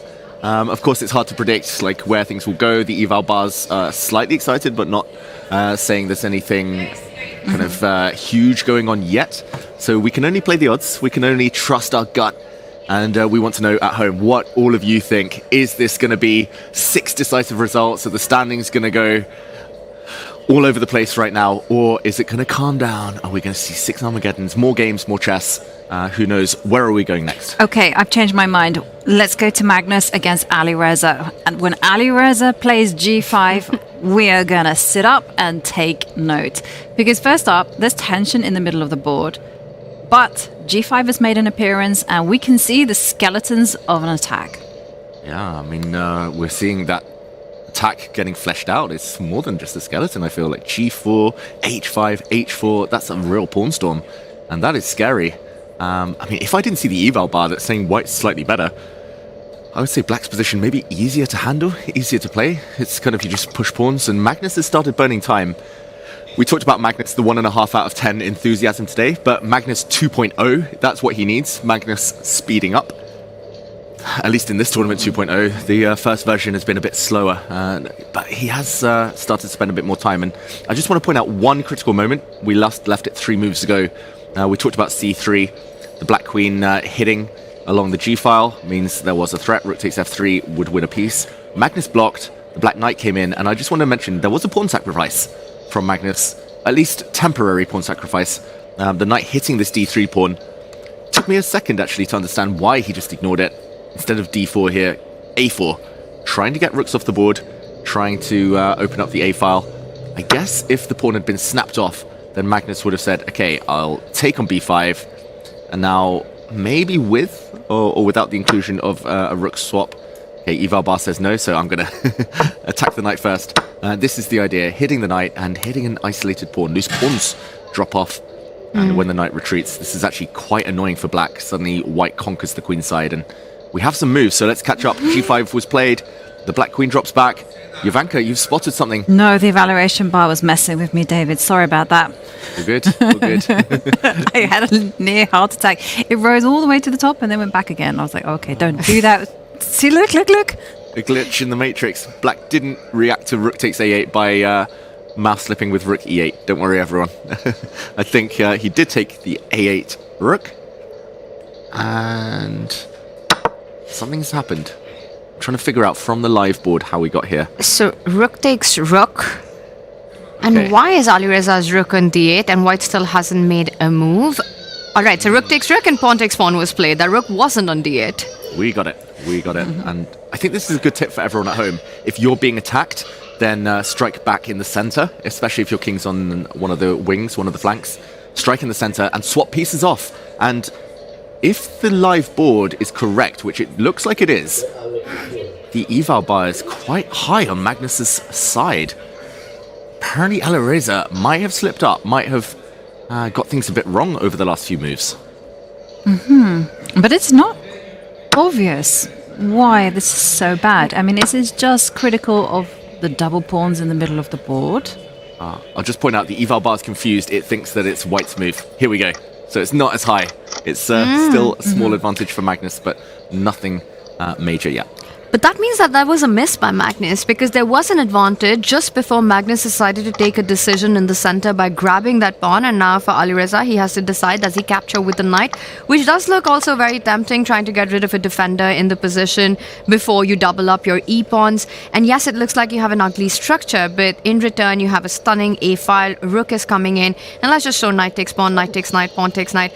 At some point, you can strike with c5, force White to take a decision. Bishop will come to c5, join in the attack right now, and I just feel like it's a dynamic position. I see Alireza's got his leg up, back up, which means there's no hope for Magnus left now in this position. Pawn takes pawn, a big miss, but what was it? What was the right approach there for White? Yeah, let's dig a little bit deeper. I'm going to take a shortcut here and check what does the all-seeing oracle say. I mean, okay, never going to happen. Apparently the best move was just h3. And I say never going to happen because it looks like a blunder. It looks like black is allowed to just take this pawn with a check. The white g-pawn overworked. Black is going to win the knight, but at the very end, there is this little annoying move on the a-file, and the pin wins back the pawn with interest. Apparently just slowing things down, taking a chill, h3 was the best. Magnus could have done this with or without maybe including taking b5. I think the computer feels that white is just better long-term. And just to point out, h5 here, trying to continue the attack. Often there will be ideas of swapping stuff off, and white now trying to break through, or trying to argue at least that black is overextended. Maybe knight to h2 ideas in the near future. But yeah, Magnus maybe underselling his advantage in the urge to go for an endgame. And what are you inclined to take that pawn back with if you're Alireza, Firouzja? Do you want to recapture with the pawn, making an argument for having more pieces on the board when you're on the attack? Or is it important to kind of get rid of that knight on f3? I did feel that I want that c-pawn up the board as quickly as possible to try to activate my dark squared bishop at the right time. So getting the knight out of the way just seemed like it would be an assist in this position. If this goes into an endgame, I think with those doubled e-pawns, which are inevitable, Magnus will be super happy. But there's still the queen, there's still the rook left. And also Alireza has a lot of activity, I just want to point out. You know, knight takes pawn makes a whole lot of sense. The knight on c6 wasn't working. But the black rook can slide down to a2. And the pawn structure is a problem for black. But in terms of activity, everything is working in Alireza's favor. Yeah, he can even go into solid mode, just kind of put the bishop on d6, protect everything, and say, okay, my knight in f4 is super strong. If you ever take me, then the pawn structure problem, never an issue. White nearly never wants to allow e takes f4, undoubling the pawns. White's knight, therefore, can't really get back in the game. The white rook still struggles. I think in the live position, it's, of course, a 50-50, which way Alireza takes back. I think taking with the d-pawn would be a strategic error. Although the one upside would be that g4 is still a threat to hit the white knight. I think it is the fact that the knight in c6 is dominated by the c3 pawn, typical in the Spanish. And also the b5 pawn can't really defend it if it gets hit later. You want a c6 if you need to hold that little guy. So I think knight takes, yeah, definitely, as Tanya mentions, the move to play. And he's taking his time right now. Do you think if these trades were to happen, very likely this goes to Armageddon, or a lot of complicated stuff coming up? I just want to point out that today has been one of those days where Magnus has handled his clock better than others. You know, we've seen those time deficits happen, and as the game continues, that's something that's come to bite back the world number one. But so far, it feels like it's pretty much in the level territory. If anything, Magnus has those extra 10 minutes in the clock. This might be the first game of Norway chess when Magnus is ahead on time after the opening. Yeah, he's ahead in time, and he also has his kind of position as well. You know, he has a structural advantage. He has something to target, and he has a lot of time to start maneuvering his pieces. For Alireza simply taking a decision which way to capture the pawn. We are predicting that Alireza will do it with a knight. But let's move on from there, because we mentioned that there had been a whole load of g5s in the other games. And I want to check out what's going down in Wesley So against Pragnananda. We jump, we go over to the other board, and I think we predicted some of these moves. But things could still get out of hand. Wesley with a big decision. Prag away from the board. Clock's roughly level. They've played 15 moves. I think a very high quality game so far. But no longer a stonewall pawn structure that black can boast Okay, maybe we just show very quickly, if we jump in, the last few moves. We last left it after this g5 show of aggression here from Prag. Knight takes knight, knight takes e4. Here Prag was thinking maybe to take with the d-pawn, but the downside is that the black queen might get hit along the diagonal. White has d5, a lever to open things up. I'm not sure now or on the next few moves. He actually took with the f-pawn instead, more natural. The knight dropped back to d2, nice square. Queen h6, an only move apparently for the advantage for Wesley So here. He needed to play f3. He did play f3, of course, before black was able to get the time to play queen h3, bring the rook, rook lift, checkmate on the h2 square, so f3 capture. And Wesley's thinking. He's been thinking 8 minutes. And what do we assume? It's one of three. We talked about prediction games. What do we predict? Knight, bishop, or rook? The most natural to me is the knight. Taking with the rook would be my second choice because I'm looking at doubling up on the f line with my other rook coming into the game. But if I had to make this decision in 3 seconds, I'm picking up that knight and taking that pawn and hoping that the knight can even land on e5 or reroute itself via e1 to better routes. But there's an issue, right? If you take with the knight, g4 is going to be black's response. I put my knight at the center of... Ooh, e3. Yes. I completely missed that one. Knight e5, But the evaluation bar is saying, nah, not a problem. Pawn is irrelevant. Wow. Hanging this pawn. If Wesley goes for this, that is genius. But why is it genius? Where's the genius in this? Yeah, I don't really understand it, so that's why I'm saying it's genius. I mean... Okay, let's take it with a check. Okay, take it with a check. King goes g2. Then. And then you just say, are you making a case for I'm winning the e5 pawn? Yeah, let's say black just keeps swapping stuff off. Bring that rook into the game. There's a problem with the black king, though. I'm thinking bishop c1 at the very least. Ooh. Can't be that bad for black if black can swap queens off. I understand that white gets the g4 pawn and... Okay, nice pawn structure for white, but black's temporarily a pawn up. Shouldn't be in too much danger. It's an extra pawn. What could it be? Bishop takes e5 here. It feels like it has to be something around the white king, but you've got such little time to make that work. If only you can combine your queen and rook for an attack on the f-file. Is it? Okay. Ooh, bishop a3. That's what I thought, bishop a3. Bishop but a3, I don't think is it that works. a move? No, it doesn't work. Does threaten some stuff. Maybe black just slides back. What happens if you just Develops. go bishop to d3? Bishop b2. Yes. And then take on h. And take on h7. Ooh, and nice. say 3 is the magic number. To show the queen comes in, so the black king has to go into the... Wait, how is this not mate? This is checkmate. Whoa, how is this not mate? Has to be king h8. And now rook f8, king g7 hits the rooks, so you don't have time for queen g6. Yeah, and then the king just continues running away. Good King luck of the hill. evaluating this on the board. King of the hill. Black survives. Apparently it's a draw. Who knows how?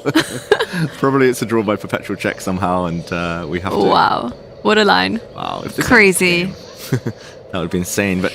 I mean, this is the kind of draw you can't complain about. No. If that happens. That way I'll happily lose the prediction battle if Wesley goes and sacks everything, sacks the house, and then shows us some crazy stuff. I mean, we didn't actually find a solution here where, okay, let's say check, black wins a pawn, swap the rooks so the black king doesn't get misplaced. It's 2 pawns, but white is +1 up.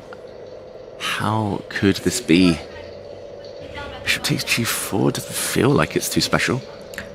Takes on b2 and then queen e4. Yeah. c4 hanging, takes pawn, queen c, queen e4. That looks really, really scary. I don't think anyone would voluntarily go into this as black. Maybe we can switch on the oracle and see what the solution is. Okay, so just a few moves ago, bishop takes e5. Why is black so much better? If at home you've seen this, then pat yourselves on the back. Well, I almost don't want you to tell us the answer. Oh, it's difficult, I would say. Oh, wow. All right. Findable. We pretty much got there, but first taking the bishop, so instead of bishop d3, first taking the bishop and then bishop d3, and it's a huge attack for white. And let's say black defends that pawn with the queen. Yeah, and this is where the fun comes in. Bishop takes pawn anyway. Oh, wow. Check. And rook f8, check, deflection. And the queen will drop off next move. If the king continues trying to hide, then check. forcing the king to finally part ways and break up with that queen. Love it. And white gets a winning advantage. So, okay, attack might be on Wesley So's mind. What do we think, though? That is difficult. Yes. I mean, you see knight takes pawn, you see g4, you see e3 hanging with a check, and you kind of stop calculating the line. Then you're just looking at ideas of picking that pawn up another route. If you take it to the bishop, then g4 at least is not such a power move because it can simply be snapped up. Although black can still go for it because queen takes pawn comes in with a check and you're kind of restoring the material balance. Knight is coming to f6 next and you're kind of feeling happy about your position. You know, the way Wesley handled his game against Magnus yesterday, going for these direct ideas, not bailing out, not pulling the brakes, but wanting a fight. And the fact that Wesley has been thinking now for about 13.5 minutes, I won't be surprised if he actually finds it and feels like there's something to play for here and goes for it, because the black king does feel naked and friendless at the end of those lines. Yeah. Well, the spider senses are tingling for Wesley because he hasn't yet recaptured that pawn on f3. Some genius lines there available to Wesley if he finds them. Let's move to another game between Vincent Keymer and Gukesh.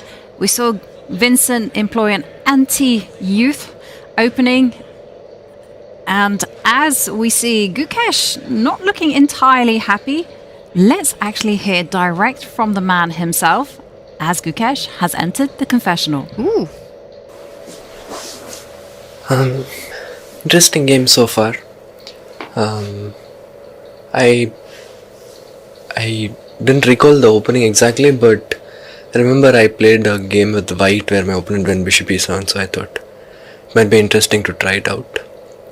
Then thought I was making logical moves, but suddenly after he played bishop g5, suddenly started seeing a lot of ghosts, and d4 knight b3 I couldn't find a nice reply, but I think after an awfully long think I managed to find this bishop d6, which I feel should be equalizing because I have cd, d, take everything and hit 6. But yeah, that took a lot of time, but I think I'm pretty comfortable right now. The world champion saying he is pretty comfortable right now. Well, let's actually break down the position and see whether his feeling is correct. And let's check out that line he was telling us there. The justification behind that long think that he mentioned. He did spend quite a long time over the last few moves, and he is sacrificing a pawn, Gukesh. So the world champion about to go down a pawn if Vincent wants it. Gukesh said, okay, knight takes d4, knight takes d4, knight d4, and at the very end, to break the pin, he's going to play h6. And the justification is either white has to give up the bishop pair, or if the white bishop steps away, bishop h4, I guess he'll just continue with g5, break the pin, and then, well, here black just totally wins a piece. The knight is hanging, so bishop e3 probably the best retreat. Knight takes e4, and it does look a bit loose for black, but level material, symmetrical pawn structure, you can see where he feels he's okay. It feels like black is just one move behind in development, and if white can make something of that initiative, maybe make something on the d file, then it all works out. But give Gukesh the time to get his bishop out of the way, and you're absolutely healthy as black in this position. I want to point out the interesting dynamics of this opening play where Gukesh said he wasn't feeling comfortable but feels like he's fine now. Vincent was part of Gukesh's World Championship team against Dinglerin, right? And in fact, he was responsible for many of the ideas that we saw being played out during that match. And I wonder how much of that comes into play, because as a player who's been in the World Championship team, you kind of understand the psyche of Gukesh so much better, the kind of positions you want to go for. And I think this is a more Vincent position than Gukesh position, quite simplified. We know that Gukesh can get provoked for a fight quite easily.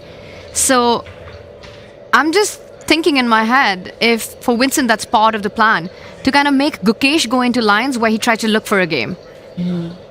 And Vincent, by the way, has risen to the challenge, Tanya, because we were kind of debating whether Vincent would capture the pawn. Yes, he has, which means we're going to be seeing Gukesh's idea of going h6, g5, asking the questions. And just to point out, he can keep the extra pawn, Vincent, here, but black's hitting the knight, hitting the pawn on b2 indirectly. Black's bishop's now suddenly come to life, looking strong. Watch out, there are inroads in to the white king side. Yeah, I don't think Vincent wants this. A pawn isn't the most important thing here. It's maybe black's activity. So yeah, Gukesh maybe found a good solution. Very dynamic solution. So let's break that one down one more time. So knight takes knight, h6. We don't want to be taking bishop takes knight. That did not look a-okay. So let's And bishop go takes back. knight is also the kind of move that Gukesh wants on the board. Yes. He wants the bishop back. He wants to play for checkmate in this position. Exactly. It's the Indian school of chess and Chinese school of chess. Give up a pawn, get activity, be super comfortable. So What is the English school of chess? Okay. No? Shall I tell you the English school of chess? Yes. Okay. It works like this. In the opening, you have your system. If you don't get your system, you wing it. No one is preparing in the UK. Why prepare when you can have fun doing other things? And then no one knows any end game. So we're tricky. I really hope the English Chess Federation isn't watching this broadcast. No. Wait a second. We have our systems. We're tricky. We like our tactics. We will always go h2, h4. And we will always be down for an attack. David is very much anti the British school of They thought. kicked me out the country because I was playing too positionally. David's style is kind of not as beautiful. There are a few grandmasters who do it, like David, but he's very much in a minority. Didn't the term coffee house chess originate? Yes. I mean, It's from England. So we have two types of players. Like in the 80s, we had like the mathematicians. So they're the ones actually who you should be very afraid of. They're the ones who are going to take you in an open Sicilian and they have everything worked out. They're kind of a rare breed these days. And then you have what has been termed, what Mark Dvoretsky told me was the street thugs. The practical players, the ones who are ready to fight it out on the floor with you. David definitely doesn't belong to that club. No, but he is definitely there because he also follows the kind of English school of chess, which is like he's got his openings worked out, but he's very ready to kind of wing it. Yeah. The gunfight. Story of my life. Just move 3, I get surprised. I'm like, oh no, here we go again. I actually have to start thinking. Let's try and swindle. So would you say the motto is wing it? Yes. The English school of chess, instead of preparation with computers, instead of seeing players go for a walk in the evenings and live healthy, we're in the bar. We like a little tipple, a little whiskey. It's very important to have fun. Yes, and there's actually we joke about it, but I've played tournaments where I've been mocked for going to bed early and taking it seriously and trying to prepare for my game. They're like, come on, you're not going to the bar with us, you're not going out with us, what's wrong with you? It is an atmosphere. I mean, I would say that Michael Adams in the last 20, 30 years has maybe bucked that trend, but when he was younger as well, I think he was living maybe the English school of chess way a bit more. But yeah, Tony Miles, John Nunn, he's more the mathematician. There's Nigel Short was playing King's Gambits and things in big games, Grand Prix attacks, weekend tournaments. That really formed chess players. In England, every weekend there's a tournament. If you don't get 6 out of 6, if you don't win every single game, you lose money. So that's why the players were going all out in every game. But I love it because it sounds like a lot of fun. And you know what they say, good mood, good chess, the good moves do flow if you're feeling happy. So English school of chess. But tell us about the Indian school of chess, because we know now the young generation, but what was it like before? That's for the question, Ivanka, all the applaud that you're getting right now. Well, I think it's always been calculation focused and very actually on stark contrast to what we were just talking about. You know, the idea of just having fun and being in a good mood and going all out, fighting it out for the attack. I feel like it's very calculation based and very hard work based from a really young age. And we see that a lot now, especially, with Ramesh, his prodigies. It's always also with Vishy, everything that he's, Indian chess kind of rides on him, everything, everywhere, every player that comes out of India inspired by all that he's done. And it is really all about just sitting down and working out those lines from a really young age. You sit with these kids in any training camp in India, any part of India, and it's incredible to watch them, Ivanka. Even before the entire position has been set up, they're already writing the lines in their head. They've already achieved 20 moves of calculation in, and you have about 5 seconds to race, and and you know one of them is going to get it right. Right. They don't care what the computer evaluation is. They only care about sitting down and seeing, is this position playable? If I feel this position is playable, if there's no repetition to this moment, I'm going for it. No principles, no traditions, no sort of ideas that have been planted by us through books, through classical study, I think hold as much value anymore with the calculation generation. You know, I saw a very interesting tweet by Ramesh, the coach of Prague and a fantastic trainer, and he gave some advice, about how teachers should be conducting their classes, and he said, try and have silence, when the teacher is talking, everyone should be listening, and I was thinking, very, very good. Good luck in England, though. It would never, ever work. But one thing I did want to add to your point was my observation of the Indian chess players, both from before and now, is that there's always been a good sense of friendship amongst the top players. Yeah, and not always the way, I would say, in England, where maybe more lone wolves, we work together, we work alone, training camps just non-existent. English players, I think we see each other as rivals maybe, so more isolated. I mean, talking of the Indian school of chess though, let's jump into the games, because Divya Deshmukh might be on the back foot, and it's a question, can she calculate her way out of it? Or does she have to maybe wing it a bit more here? She's on the back foot against Zhu Wenjun. Zhu Wenjun finally with an advantage in a classical game. That hasn't been the case for most of the events so far. And maybe finally feeling the energy to go for it. Tanya, you mentioned there some of the ways that the Indians think and the ways they're trained. Right now, what do you think Divya's thinking? The rook is hit and ideas as well. Knight b2 with an uncomfortable fork. Bishop improving to g5. f2 feels a bit tender right now. Looks nice for Zhu Wenjun right now. Looks super nice, right? And I just did the math really quickly here. It's not even for a pawn. It's level material right now. Black's knight coming in. The only thing is that Wenjun's king is slightly weak long term. So if you're not able to create something directly out of threats, I think Divya, if she's able to get her knight to the center of the board, knight to d5, rook e3, rook g3 ideas, we might be looking at a bit of a turnaround. What is Divya thinking? She's crunching the numbers right now. She's thinking, I've got 2 squares for my rook. Do I want to place it on e2 or do I get it to e3? And it's not an easy decision because it's going to be hit on either of these 2 squares, right? You put it on e3, the knight gets out of the way to the square that you pointed out, for example, and then bishop g5 is coming in as well, the knight on c4 hanging. You also have the option to fall back with the knight from where it's come from, with the idea of coming in with your rook to b2 next. I don't think rook g3 really gets you anywhere. h5, h4, hitting that rook isn't going to be a happy spot on g3. For Divya, if she's looking at rook e2, then she has to have a response to the move knight f4 as well, coming in with a tempo in this position. So she's going to be calculating. I just don't know if there's a way out. I feel that right now, Divya is thinking how to get things under control. If this goes into an Armageddon, that's good news for Divya. But that path is long and not clear in sight. Not clear in sight indeed. Ooh, not an easy position for Divya at all, especially with Zhu Wenjun's knight hanging around. And so much excitement, I gotta say, not just on this board, because I want to direct it to the Wesley game, because we were wondering whether Wesley would have the guts to sacrifice on e3. Big news, he has. It's been a very gutsy Wesley, I have to say, this entire tournament so far. And maybe David, we backtrack and do a little bit of an action replay before you tell us what's happening after the Queen's just given a check.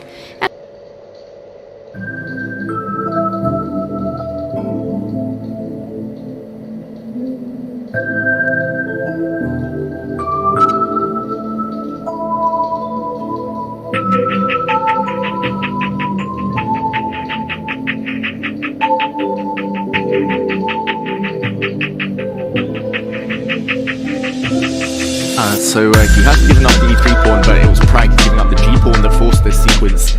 The best, according to the computer, as we saw a bit earlier, was a very difficult move. The only way for Wesley to get an advantage was to go full sacrificial mode and improve his knight. The white knight on d2, we'll talk about that in a second, but I think it's just a bit passive in the live position, and activating it, going forward, trying to get the bishops to life as well along this diagonal. That would have been the key for Wesley getting that attack against Prague. Instead, he took the rook. Given a question mark, so not the most accurate. I think more Wesley, kind of as we know him, a little bit less risk involved. Black now only moved from black to keep the balance. G4 had to be played before white is able to break open with E4, and black is just not ready for any action like that. So G4, forcing move, takes, queen takes, about to land. First, the knight hits the bishop, which steps back. And yeah, that Indian school of chess with the calculation. Prag still calculating. Looks like he's solved some of his problems there. You know what he's got to be calculating right now is opening up all the pieces and trying to come for white's king. That has to be the move on your radar right now. E5, but it comes with its own drawbacks, right? You're also activating white's bishop on b2. And who does that favor? With e5, pawn takes pawn, bishop takes pawn. Black also threatening to land that bishop on f5 to disconnect the white queen from defending that second rank, the knight feeling a bit soft there. It feels like Prag's king is the one that should be more unsafe. You know, Wesley's king still has that pawn shield in front of him. But the problem is that Prag's pieces are more active. How are we evaluating this, Ivanka? This one feels like it's anyone's game, with both players very much having the chances, and I've got to direct it actually away from his game and straight to Magnus against Alireza Firouzja, because the action is going down here.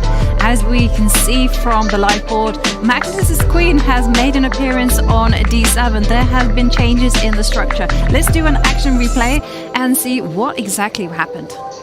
Craziness. We're actually sat next to a Norwegian TV studio, and I understood in Norwegian that they were getting very excited by Magnus's last move, counterattack. And it's all because Firouzja, I think, took his eye off the ball for half a second. We left it, d takes e5. This was such a key moment. The black knight on c6 is not stable. It's a loose piece. It cannot really jump forward anywhere after what happens in the game, so he should have been trading off the knights. Maybe he was just reluctant to walk away and trade off targets that sort of attack. The white knight in f3 wasn't great either, but here black is so stable, defend the pawns, pawn on c6 holds everything. Let's compare it to what happened. Magnus after d takes went for direct action, bishop takes knight. We said we never really want to see this for white, but it's all because he can ignore the hit with g3 with counterattack e7. And yeah, the Norwegians here in the library going wild. Is Magnus about to book in a victory?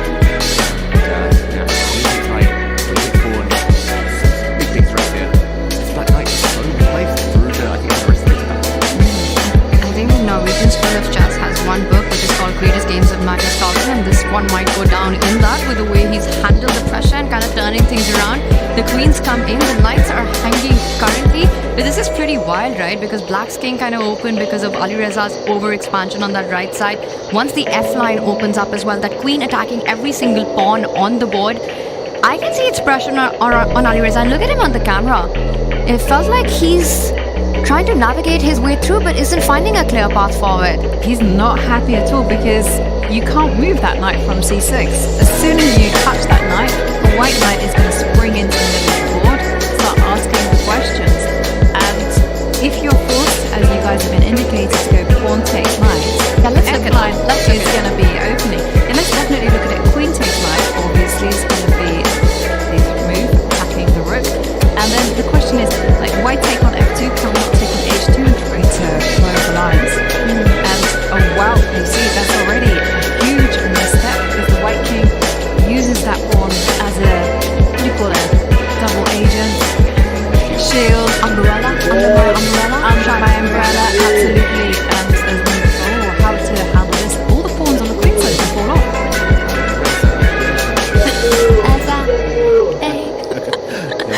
You gotta know that one. No. You can't blank out on that. I can. I do not know that song at all. Take it away, you two. The umbrella pawn on h2 actually really helps the white king here. And yeah, it's actually, like, I'm shocked that it's such a big advantage for white. It does look nice. Queen and knight work well together, but yeah, let's say the black rook lines up on the f-file. Suddenly, white can start munching on everything. I'm not sure which one to take. There's so many juicy pawns. Knight e5 as well, very tempting. Actually, maybe knight e5 is a clincher. Just realized because the black queen can't stay in contact with e6 without allowing some even nastier things. So looks like maybe black in the live position. I did check, by the way. Black can resign if he doesn't take on g3. Oh wow. F takes g3. Only move. Okay, can we show why? If knight to d8, it's as you said, Ivanka, knight into e5. Queen moves. I've got to stay connected to the bishop. Where are you going? F6, G7, F6. H4, maybe. Takes on E5, takes on E7. Okay, knight f6 is incoming, and Queen e8 is checkmate. It's had to defend for a little while with f7, but it's being good here. It's the finishing touch. If not, then maybe Firouzja plays this. Where's the win? Maybe a check. No. Ooh. Okay, the bar's still high, but there's something better. can we just go rook to d1 and just argue? No, that was a bad move. It's going to be something like h3. Yeah, h4. I was thinking h3. h4. Yeah. Ooh, no. h3. H3. I think black is just super. Yeah. And now rook d1, rook d7 ideas, like jumping in, everything's in the air. Once you've made some space for your own king. Yeah. And probably actually the reason rook d1 isn't the best, just to mention here, is because it's like queen d6. Ooh. Getting the queens off the board because of a background checkmate. Yeah, white will take the queen. Oops. And it'll be mate next move. So yeah, in that position, just one last time. I think Firouzja, this is possible to fall into this. It looks like he's got everything covered. H3, black just can't move. I'm going to also make the argument for this that it's still a bit scary with the knight jumping on the board, and Firouzja's the kind of player who's first checking the line pawn takes knight, right? That has to be on your agenda. It's the most direct line. And David, I want to go back to that because we were talking about pawn taking on h2 and not giving Magnus Carlsen the umbrella, well, Ella in this game at least. So if it's not on h2, there's another check on the other direction as well, right? Which threatens the rook coming into the game. If you were to capture with your rook a1 check I've got. If you capture, ooh, wow, I wasn't expecting Big that turnaround. G4 somewhere. Takes in G4. Yep. G5 earlier looks like a genius move. Yes, it was a plan all along. And I don't think you want to take it with your king. It doesn't feel right. And if you go king to h1, then at least I'm happy because there are these back rank ideas. Pawn on f2 feels like, can I take it with the king? Please. Ooh. Okay, I understand. Ooh, apparently you can. You're Yeah, well, brave. G4 isn't quite right because the rook is hanging on a8, and then you want to go king g1, and then threaten the funny business on the f9. Makes sense? Wherever the rook goes, the white king will sneak back. But this is an absolute disaster, is it, David Howell? Is it a howler? Is it a howler? I was going to joke with the umbrella pawn that Magnus loves good. But yeah, his queen is just going to munch some pawns here. G4, the white knight can go back and defend its rook. And it doesn't look like a total disaster. Maybe black can hold on here, but it's definitely white in the ascendancy. And I think Firouzja probably sees a position like this one. After everything gets off the board, he might spot at this point king takes f2. And he knows he's on the back foot. He knows he's purely defending. But that's not why he went for this whole g5 mechanism. He didn't push his pawn with his own king just to find himself on the defensive. Maybe h3 first, but Firouzja potentially in big trouble. And he's still thinking. Well, Firouzja still thinking, but Magnus Carlsen did visit the confessional. Let's hear what he said.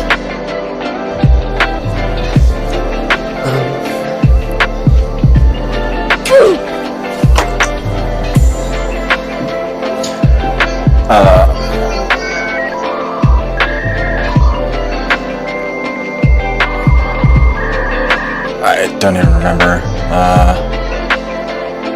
I think maybe it was yesterday. So 2 days in a row I'm mentioning Kramnik, but there's this quote from the Boryev's book from London to Lista about Kramnik's World Championship matches, that when he played Leko, in terms of preparation, he writes like sarcastically that they had kind of only examined one possibility, which was that Leko was an idiot and not really considered anything else. And I've talked about that in chess before, that is often my first instinct, and then I try and see if calculate to see if that changes, but sometimes I don't. So right now that is very much my thought right now. It seems to me that whatever way he captures now on f4, I'm gonna go queen d7, and if he takes on g3, I'll take the knight, and then I will go king takes f2, and I don't think he has anything. And I kind of made myself sit at the board now for a little bit just to see if I could find something for him. And I may end up looking like an idiot because I usually have in this tournament, but I just don't see it. I just think I'm much, much better. Magnus there saying that he thinks he's much, much better. Could be wrong though, could look like an idiot. We know Magnus is definitely not an idiot and his instincts are 100% spot on. He can take a pawn on f2 with a king and he will be much better.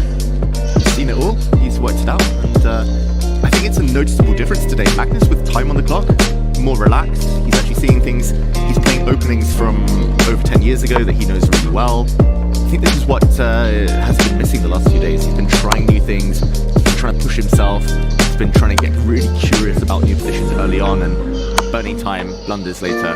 He's learned, Magnus, it's a kind of conscious effort of what he's done today, and it's so far paying off. The fact that he's nearly half an hour up, he's about to win a pawn most likely in most variations. Yeah, it's looking good for Magnus right now. So it's all about whether Firouzja can create some counterplays or not. It's looking good for Magnus, and we have a result, a draw between Bibisara Salvaeva and Humpy Canary, so we'll be seeing our very first Armageddon. They definitely found a way to repeat the moves because I don't think it would have reached move 30 so early on, so that's going to be a fun one. I will put Bibisara as a favourite in that Armageddon just given the form that the two players are, and I think Bibisara's style of play more suited to faster chess formats where when you're on the defense you need those extra minutes and Armageddon just doesn't give you that luxury. I think right now the big question is what kind of luxuries does Alireza Firouzja have in this game to defend against all these ideas, and as Magnus was breaking down the variations and the lines we were looking at, it also makes it very clear why Alireza indeed had to capture an e5 with his knight, and that would have defended against all the problems that he's facing currently. Exactly, it's something that we've talked about in chess. I think you've mentioned it to me in the past, Firouzja. It's a tactical weakness. It's always a target. Like, it just gets in the way. The reason that white always has a small advantage in many Spanish openings is because the knight is simply dominated on c6 by a pawn on c3. That's why in the Spanish they often relocate knight back to d8, d7, the Brea defense. That's why often knight a5, get that c pawn out and then drop the knight back to c6. Knights don't want to be in front of pawns if you need those pawn breaks. So the knight was always bad. Like, I really don't understand why he didn't trade it off earlier while he could have done. And this wouldn't have allowed Magnus to gain tempi here, get a hit on, win some pawns, and yeah, it looks like Magnus has worked this out, but self-inflicted by Alireza the last couple of moves. Is there a massive difference between the evaluation after taking the knight or retreating it? Because we've checked out both lines, and I think you mentioned it, David, that it's the only way to stay in the game. Taking this knight now for black, and white is better. It's exactly what the eval bar says now, 0.7 for white, according to the computer. If black's knight moves, the only other logical explanation, knight d8, apparently knight takes b4 is a move, but either one, and white is winning by over +3. Oh wow, that's a huge difference. That's a lot. Okay. I should put on a blue arrow here. Try to make it happen. Well, I think a red one is very appropriate though, because it's the only move, and Alireza deep in thought. Does that mean he is seriously considering retreating the knight? Retreating the knight, but you pointed out one more move, right? And I think we should look into that because that's tactics as well. Knight takes pawn, if you capture the knight, then black just takes happily on g3, but my guess would be that the problems revolve around other knight jumps that we've looked at in different lines, because both of white's knights are rushing towards the black queen. Wherever you go, let's say you go to f6 now, white's knight can land on h5, hit the queen, queen takes knight, queen takes bishop, and now that knight on b4 is hanging, knight f6 checkmating ideas on h7. This is game over. Game over, exactly. And I mean, I touched on it earlier, but knight and f3, knight and g3 are not only great defensive pieces, but if they get time to spring forward, they could be such huge attacking weapons. So Firouzja has to realize, okay, you can't let this white knight jump. It's just, you just have to play tempo chess, take a g3, take this pawn, at least force the white king out. Like this variation we showed, at least here he gains a bit of time. White has to burn the tempo going back. I'm not sure whether g1 or e2 are the best squares. 1 or 2. The game goes on. Probably black has to drop the d5 pawn, but it might get active with his own queen. At least he lives to fight another day. Everything else Firouzja's lost on the spot. Wow. Huge moment here in Firouzja. Firouzja versus Magnus Carlsen. Magnus trying to get that classical win in. You know, speaking of all these knight jumps, I know how knight is said in 3 languages, and I have to say the Germans have it the best, calling it a Springer because it does have a spring in its step.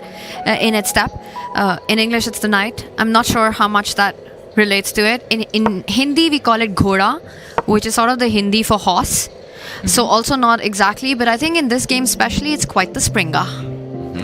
Kind of like the Latin way, like the French is like cavalier. Oh, the that's Spanish nice. is caballo. Well, I say it with a South American accent, caballo. And in Norwegian, Springer. Yeah. Or hest. Oh yeah, So hest. horse. Hest is best. Horse is best. Horsies, ponies. This one's going to be a bit of a stallion once it starts jumping and attacking that black queen. That's the top center board. Magnus Carlsen versus Alireza Firouzja. Let's do a quick round the horn here. We've got Vincent against Gukesh, and Vincent's the one with the advantage there. We see more development, more harmony in Vincent's pieces than the world champions in Westiso against Pragnananda. A balanced fight, but I have to say very dynamic with the black queen in. By the way, Gukesh, Pragnananda even has gone for that break with e5. Now some ideas, tactical threats of hitting that white queen when the bishop steps out to f5. That's the top right board. In women's, we've got one result already. We are guaranteed one Armageddon, but fights on the other 2 boards. The leader, Divya, on the back foot. Meanwhile, Zhuzhina Muzichuk continues to be a fun battle. And just for the sake of completeness, can we see how the game between Bibisara and Humpy actually finished? Yeah, let's do it, because I was super excited about this, the Scotch Gambit, and we actually left it quite a while ago. We left it, well, it didn't last too long, only 15 moves this game. We left it at move 7, white just castled, and we were saying, okay, black needs to deal with the idea of something landing on g5. Bishop, knight, you have to prevent that from happening. Black went back with the knight, great move from Humpy, and I think modern engines, or at least modern theory, says that c3 is maybe the most testing move if you want a full fight. Instead, she took the knight with Sarah, trying to get her pawn back. Black up the d pawn due to the earlier gambit, and Humpy with a new move. I believe that this is a novelty, queen to d7. I remember Magnus playing Fabiano Caruana, b6. I think b6 is a Norwegian specialty. Ariane Tari has played that move as well, just trying to fianchetto the bishop, since the light square bishop is a bit stuck. Queen d7, mysterious from Humpy, but not a bad move at all. The knight came out, utilizing the pin, so black cannot do anything on the d-file yet. b6 finally. Bishop to e3, hitting the central pawn, and after bishop c5, this is where the draw started. I believe that it might have been possible to take on d4, and in this position, use the queen to come out, hit g7, hit d4. Game continues, but white at least with some initiative. Maybe if Bibisara wanted to play for a win, she could have done this, but instead, knight to e4, putting some pressure on the bishop. The black queen stepped up to hit the knight, and we saw a repetition. The knight retreated. Again, you can't take the knight because the black queen drops off, and yeah, the dance continued. Queen d7, knight e4, queen e5, knight e3, repetition and draw. All systems go for the Armageddon, which will be happening in just a few minutes. Let's go back to the bird's eye view, because it's getting really exciting in the women's. Not much in it in terms of the chase between the top. We have Divya with 8.5 points. We have Bibisara on 8. And can we check in on Anna Muzichuk just very quickly, because she's on 7 points, and if she wins, she could leapfrog the pair. Yeah, big game, big opening theory, big prep from Anna Muzichuk. Looks like it's leaving the board now. We'll get a pure endgame between queens and rooks. But just again, for completeness here, for everyone just joining, we left it here. Anna Muzichuk had prepared very deeply. Pawn sacrifice, hitting the rook now. The rook stepped forward, putting pressure on the bishop. The bishop saved itself while gaining time against the rook, which dropped back. Queen takes pawn, back to level 0. And now really important to neutralize the beautiful Grunfeld bishop. The dark square bishop's about to leave the board. But first, pin. And this is how we got here. White rook stepped back to guard that. Trade. Queen stepping back. Okay, we'll ignore the last couple of moves. Bishop e5 definitely wasn't played. It was bishop takes g7. What do we make of this? Because it's pawn structure, I think, the main imbalance here. Would we rather have white or black? Tough call. I do like that black doesn't have to work for a passer. The a pawn has a free run ahead of itself, start moving up, but I just don't believe that without the presence of minor pieces, you can get too far ahead. I think there's also going to be the problem of queen trades and queen challenges coming up, which means that white can line up both rooks on the a file. Maybe you can even immediately start with rook a2, plant a piece on a6 and just make sure that pawn doesn't go anywhere. The thing is, before it becomes an asset, it starts looking like a liability the moment you double up, triple up on that a line. Meanwhile, Connect 4, David Howell loves it. It's 1-0 in his book already. I'm sure there's a chapter in Grind Like a Grandmaster all about just get the Connect 4 in. It's already there. You've got to be feeling better about your pawn formation, right? Imagine, the thing is, if it's a king pawn ending, you're really happy with an outside passer. But as long as pieces are on the board, it feels like white defends d5, starts pushing e5, d6 in. You know, you've got a direct target, a weakness to play for. I do like blind white just a slightly bit more, so that's my pick. Jovanka, what about you? I'm going to actually hand the floor to our Grunfeld expert because I'm sure he's played this pawn structure many, many times. I personally like white, but we'll see. David. Yeah. Are you with us? I am actually with you here, and I feel bad because I'm trying to be loyal, trying to be a Scorpio and say Grunfeld, but I think there's a big difference. Normally, if we just go back one move. Is there sting in the position, David Howell? There is sting, yeah. There always is. And if we can imagine an extra white pawn on a2 and a black pawn on d6, that would be a more usual Grunfeld, where white has the central majority, black has 2 versus 1 on the queen side. And that's actually much healthier for black because you still have outside plus pawn potential, but you don't have any weaknesses. And then black can just slowly bring rooks to the c file. You don't have to worry about much. Just the fact that a7 is weak after rook a2. And just the fact that black is a bit passive, the rook is still unable to enter the fray. Any checks can be blocked. The one thing I think Anamuzicuk should avoid is going into a pure rook game now, unless you can guarantee she runs his pawn, because something like this, black is really, really passive, and white's just going to advance. Like, it's probably a draw with best play, but white will play h4, king g3, g5, maybe f4, f5.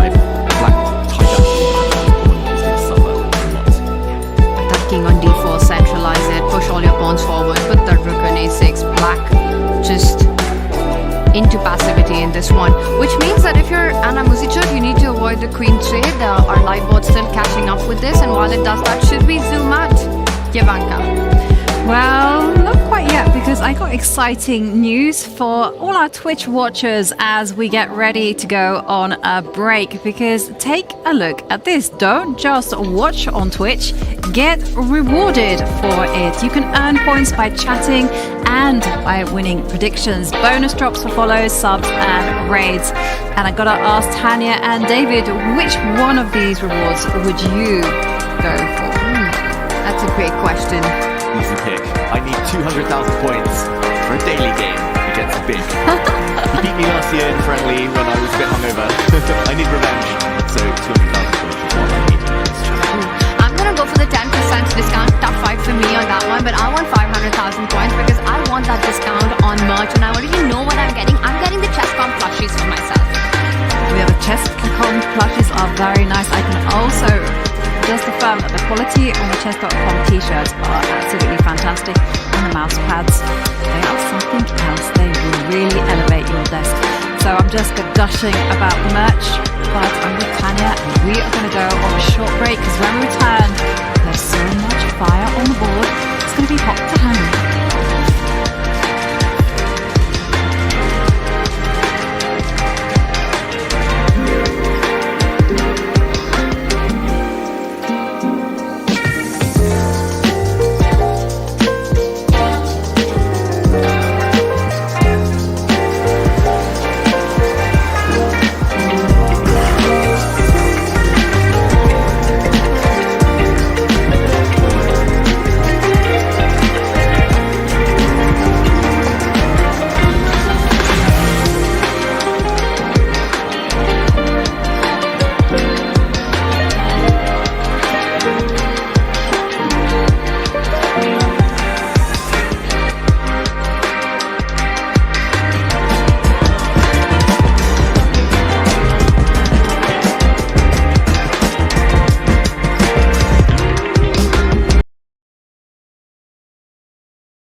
queen back. Looks stable, looks very strong for Magnus. Probably it's the type of position where everything is just better. Like his advantage now is not just a momentary thing like we saw a few moves ago. Here it's long term, it's an extra pawn, it's just finding the winning plan. Also, the queen and knight are such a fantastic duo as well, because I'm seeing, your ideas of capturing the rook, making that trade, dropping the queen back, h3 as well, just to break up black's pawn side on the king side, and everything is able to come forward, whereas the bishop is not able to coordinate with the queen in order to create problems. And to follow that up, the idea of attacking the g4 pawn, as you were pointing and highlighting with your arrows, I'm wondering if Magnus will also end up going for an attack by pushing his e-pawn, get that knight on e4. You said something about the knight and queen being a deadly combo. And then we're talking checkmating business with the knight landing on f6. Okay, all these are plans from Magnus. How is Alireza surviving this? I don't think he does. I think Alireza, I've played him a few times. Like, the body language, it feels like he doesn't really believe he's going to save this. Look at him. He just looks distraught. He looks like, okay, I'm low on time, pawn down. I'll try one or two last tricks, and then if they don't work, I resign. I don't think he can hold it. Like, the fact that the white queen on e2 will cover all possible checks, all possible mates.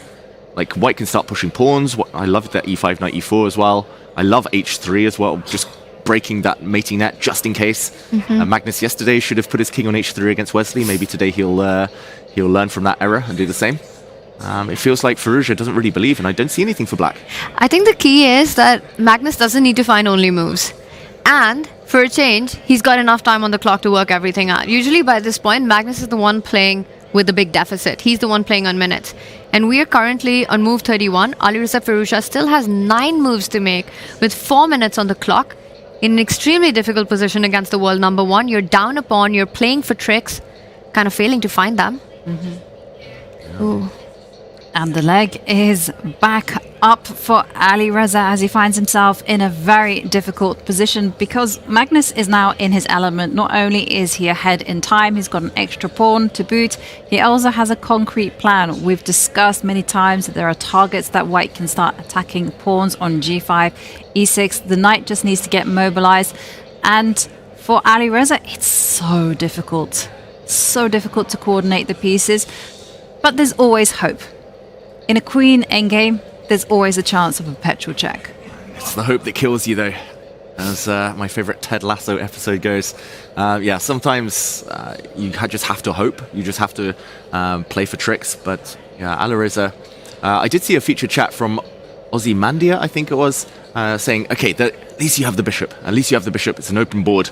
But the fact that the queen and bishop can't really connect and queen and knight just generally work a bit better as a combo, I think that's going to be the clincher. But yeah, I think Magnus should start maybe with a rook exchange, put the queen on e2. First step, covered all the squares. Second step, maybe improve the knight. Maybe start deciding which pawns to trade off. Put a knight in c4 if you want to really go for a pure queen endgame if you're worried about the bishop. But yeah, first step, get the rooks off the board. Right, I mean, actually, I can see some chances for Alireza if Magnus doesn't trade off rooks. I can see the rook moving away from f8, going to a8, a2, and suddenly, that's anyone's game. Yeah, suddenly pins and discomfort for Magnus Carlsen. If black gets more moves, maybe h5 is a useful one as well. The black king can hide out on h7, no more checks. If the white queen moves off d3. Yeah, it's really tough to be Alireza right now, and I'm not even talking about his injured ankle currently.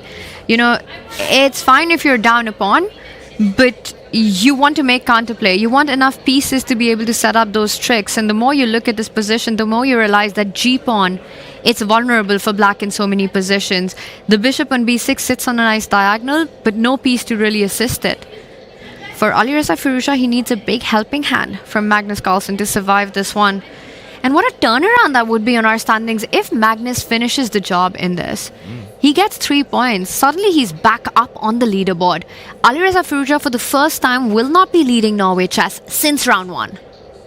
Yeah, if Wesley wins, Alireza is the one that will not be leading as Tanya's indicated. Everything is going to be hinging on those two. Now it's very interesting because if Wesley So draws his game to Pragnananda, wins in Armageddon, then we're going to see a tie for the top.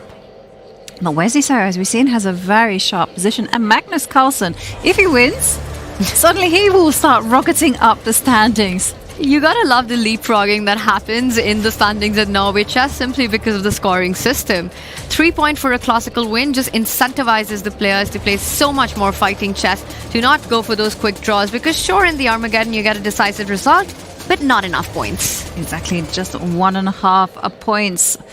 1 point minimum. So yes, the players cannot play it safe when a win in classical has so much impact on the standings. Magnus doing some great things, and I love the way that Magnus just now takes his time. He doesn't need to rush it. But I want to point out his match against Pragnananda, completely winning, was Magnus Carlsen.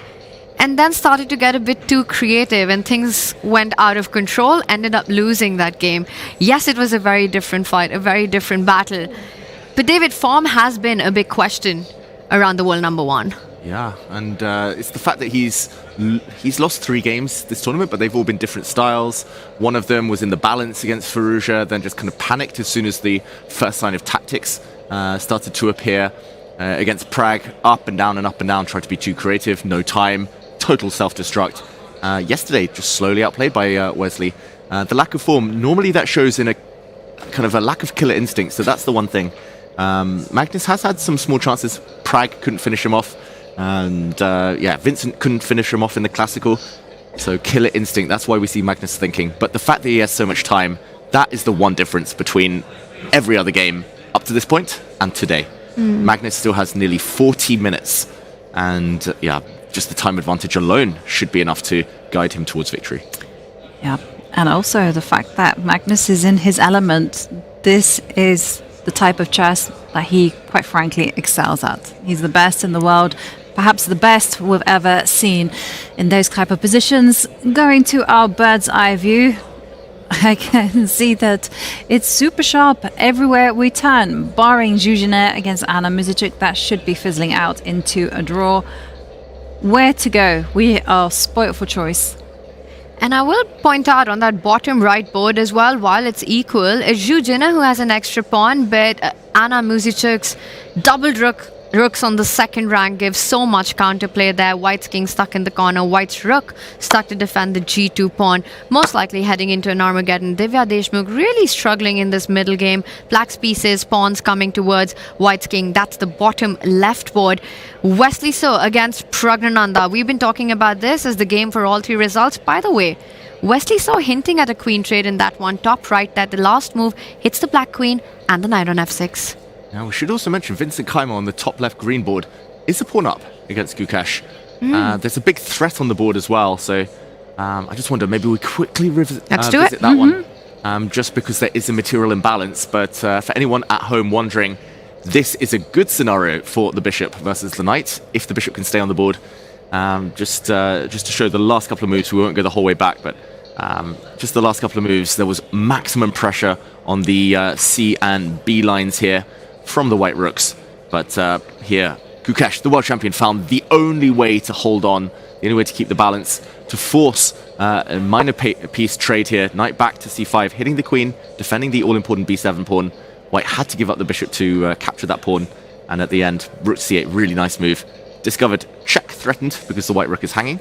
So no time, for example, to attack that bishop. Bishop takes f2, check would win the white rook on c1.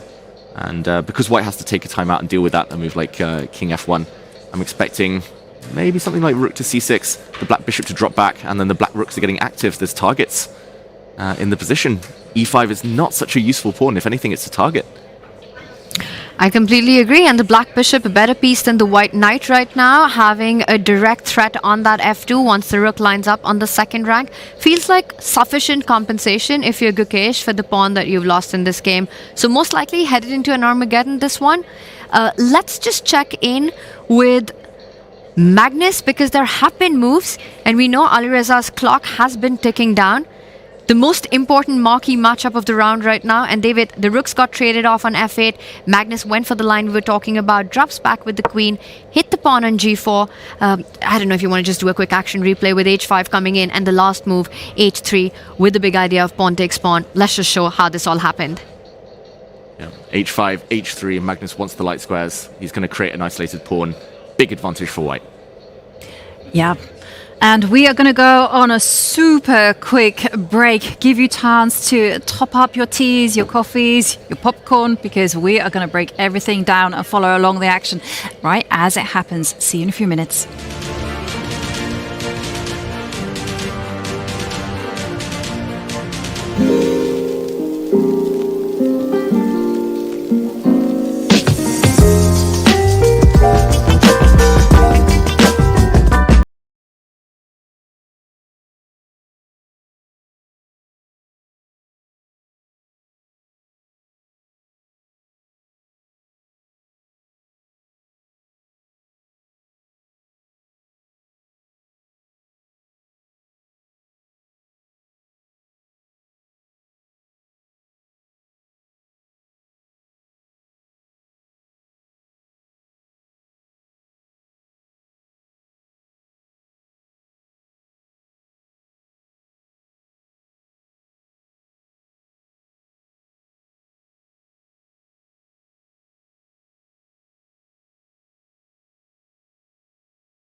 It's getting critical here at day 6 Norway Chess, and the big news of the day is, will Magnus Carlsen win in the Classical against Alireza Firouzja? He has the dream endgame, but There is still hope left for Alireza Firouzja, who's fighting hard with his queen and bishop, even though he's material down. But will Alireza's clock be his enemy? Ooh, you'd have to think that at some point that clock is going to haunt him. For everyone at home, Alireza has 2.5 minutes left to make 5 moves. That is basically half a minute a move. But after that, he only gets a 10-second increment. And Queen Endgames, it's like a lucky dip. Basically, you have 5 moves on every, or 5 tempting moves on every turn. You never really know where you're going. Queen Endgame's so hard to navigate, and he's a pawn down, and he's on the back foot. Right now, he does have kind of a threat, maybe, to take the c3 pawn, although g4 would fall with check. But yeah, it's just, I don't know, his general demeanor, Alireza, just the trend of the game that's been going, it's been getting worse and worse. I think Magnus is very close now. I'm going to put the demeanor on the ankle, or at least I hope that it is, because we've seen Alireza turn things around in this tournament so many times as well, right? From positions of weakness, of struggling in so many games where he's managed to draw them into Armageddon and then go on to win it. His match against Winston comes to mind. So he's extremely sneaky. And he's very tricky. He's going to try to set up those ideas where he activates his queen, tries to give checks to Magnus's king, which perhaps is not the safest king. I mean, I can imagine if the black queen can somehow get to h5. David, there are makings of ideas of infiltration via the h3 square. You want to get towards that white king, try to attack those weak pawns. For Magnus, on the other hand, how easy is it to activate his own pieces? That knight on d2 needs to get into the game. Maybe he's got plans of going c4, c5, but c4, you're giving me a nice square on d4 for my bishop, if I'm black. It's not very easy, right? And I was just wanting to point out that your queen h3 is a checkmate as well. So it's always nice to have a... Let's show it. But it's not possible right now because g4 is hanging, unfortunately. But you could set it up with some kind of queen g5, queen g6. Yeah. David's trying so hard to make it happen. Oh, no. There you go. You got it. Where there's a will, there's a way. There's a way. Oh, wait, not here. Okay, this would be checkmate if black's queen gets in. So white, I mean, to my eyes, the candidate moves here are c4. c5 is such a big threat that bishop d4 is forced. Here, he just has to weigh up whether he feels it's annoying or not that the bishop is stuck in the center there. e5, ever since you mentioned it earlier, Tanya, it's just been on my mind. Maybe knight coming into e4, f6. Although hard to get it to e4 now without dropping that pawn. I guess it's on a dark square, so maybe Magnus reluctant to make weaknesses. Other candidate moves at some point to move the knight round. I kind of want to go f1, h2, just pick up this pawn, but don't really want to hang c3, so maybe this is the best of both worlds. Something like c4, and then can Magnus go round and try to just take this Isolani, this pawn? Can Magnus not do that immediately without... Or you want to preserve... He wants everything. Okay. David doesn't want to give anything. No, he doesn't want to give away the c3 pawn to black. No, okay, I understand. All the muffins. Okay, I'm not even kidding, but the muffins have disappeared from the snack table here. They don't exist anymore, Jovanka. They're all in my my belly. No, it's a weekend, so there's like sold out tickets, loads of fans here. They've eaten them all. It's not. I only had one. How was the apricot pastry? Yeah, I also had an apricot bun. That was also good. I begged our producers for a break, especially so I could. Well, you know, chess burns all the calories, Tanya. That's what we tell ourselves. So maybe Magnus wants it all as well. Maybe he just wants to snack on all the black pawns. Why not? Makes a lot of sense on the path that you pointed out. First you defend that c3 pawn, you push it, you're coming in with the idea of c5. And the drawback is you lose out on a square at the center of the board, but it gives you enough time to start rerouting that knight. And it feels like a clear plan, and that's exactly what you're looking for when your opponent is down to about 2.5 minutes, right? Easy move to make, pass the ball, ask questions. And actually, the question is how to handle this. You can't magically transport the queen to the h5 square. So it's just another pawn to boot. Yeah, I saw that bishop d4, I mean, it's the most natural move here. But the eval bar did collapse for black, so I wonder whether there's anything else. I don't really see anything else. I mean, c5 looks like it kills that piece, totally. Definitely don't want to see that on the board. But if you're saying it's not bishop to d4, I need reinforcements, Yovi. Any plans? I'm not seeing anything. I mean, this knight to f1 idea is very nasty, and you don't want to. Maybe you should go c5. C5, blocking your own bishop. Or do you want bishop C7, queen E5? To be honest, I didn't know what I wanted. I just didn't want to lose. Yeah, I think the problem for black is like the queen is just stuck. Okay, and then I make a mistake, but the queen is stuck defending her pawn here on g4. So yeah, it's difficult to get this this whole queen e5 structure. I'm telling you, David, it's not as, I don't think it's as easy or trivial for Magnus this position. The fact that he's been thinking for a while, he's not blitzing out his moves, he's up a pawn. And, Magnus is the kind of player who wants to put the pressure on the clock, on the board. And of course, one can question the confidence, motivation that he spoke about earlier. And maybe he wants to double check the lines. But there are these ideas, Yovi's pointing out bishop and the queen lining up to hit g3, queen g5, queen h5. Magnus wants to be careful about everything, and like you said, he doesn't want to give even an inch to Alireza to come back into the game. Yeah, he would take any opportunity he's given Alireza with maybe a bit of gratitude, but he would take it without hesitation for sure. So yeah, I think c4 would be maybe my bet here, but e5 must be what Magnus is looking at, the main alternative. Question, do you want to go knight c4 and trade off a knight for the bishop in this position? Trying to fight all those ideas of the checkmating, net around the white king, trading more pieces, I'm up a pawn, and then start pushing your queenside majority? Such a hard question. Just to show that, Tanya, queen here, for example, knight c4. For example, okay, maybe white has better, but something like this. How winning is this? Like if, I don't know where black should hide. I mean, if you go on the F file, F7? then you've got queen F3, right? You just go into a king pawn endgame. Yeah, and that's just winning for white. So king somewhere, let's say king h7. Snacky, snacky, snacky? Yeah, you can take pawns, but I can also take pawns. This is not easy, and it's going to take a lot of effort as well. Yes, because black has a pass pawn. Also, the white king is unsafe and no clear hiding place. I'm declaring it. This is far from over, guys. This game. Yeah, there's still room for Magnus to misstep, but we haven't found an answer to this simple plan of going c4, knight f1, knight h2. Let's modify your idea. I really like setting up bishop c7, queen e5, but I don't want to allow the passed pawn on the b file. If I don't plant my bishop on d4, which would be my first choice, after c4, can Alireza think about, yes, that move, David Howell? Yeah, c6. And the white knight still travels round, though. The white knights will still ride over and swoop up that g4 pawn. Magnus is about to move, it looks like, after a long old think. 12 minutes. Still got time in the bank. He's reaching for the c-pawn. It's coming up the board. There it is. When David mentioned it, I thought, this is so Magnus. Yeah. And that's where I've noticed that, like, my style is kind of similar in some ways to Magnus. Long grinds are where I thrive, but he's much more direct than me. Like, he pushes pawns. I'm always really hesitant. I'm like, no, just in case. I get, like, decision paralysis. What if it's a weakness? What if I've overextended? Magnus pushes pawns, and his pass pawns usually promote. In endgames, he puts a pawn on a6, it always becomes a queen. He now pushes pawns because they're closer to promotion, but also because the opponent struggles. And c6, great call, Tanya, played by Alireza. He had time while Magnus was in the tank to try and figure out what he wanted to do. I'm going to point out one thing, David Howell. Knight f1 was what we were worrying about. Now you go queen d4. You plant the queen on d4 and not the bishop. And guess what I'm threatening? I know I'm losing the g4 pawn. You take it. I'll move my king away. And then my queen's coming in with all kinds of checks. All your pawns are hanging.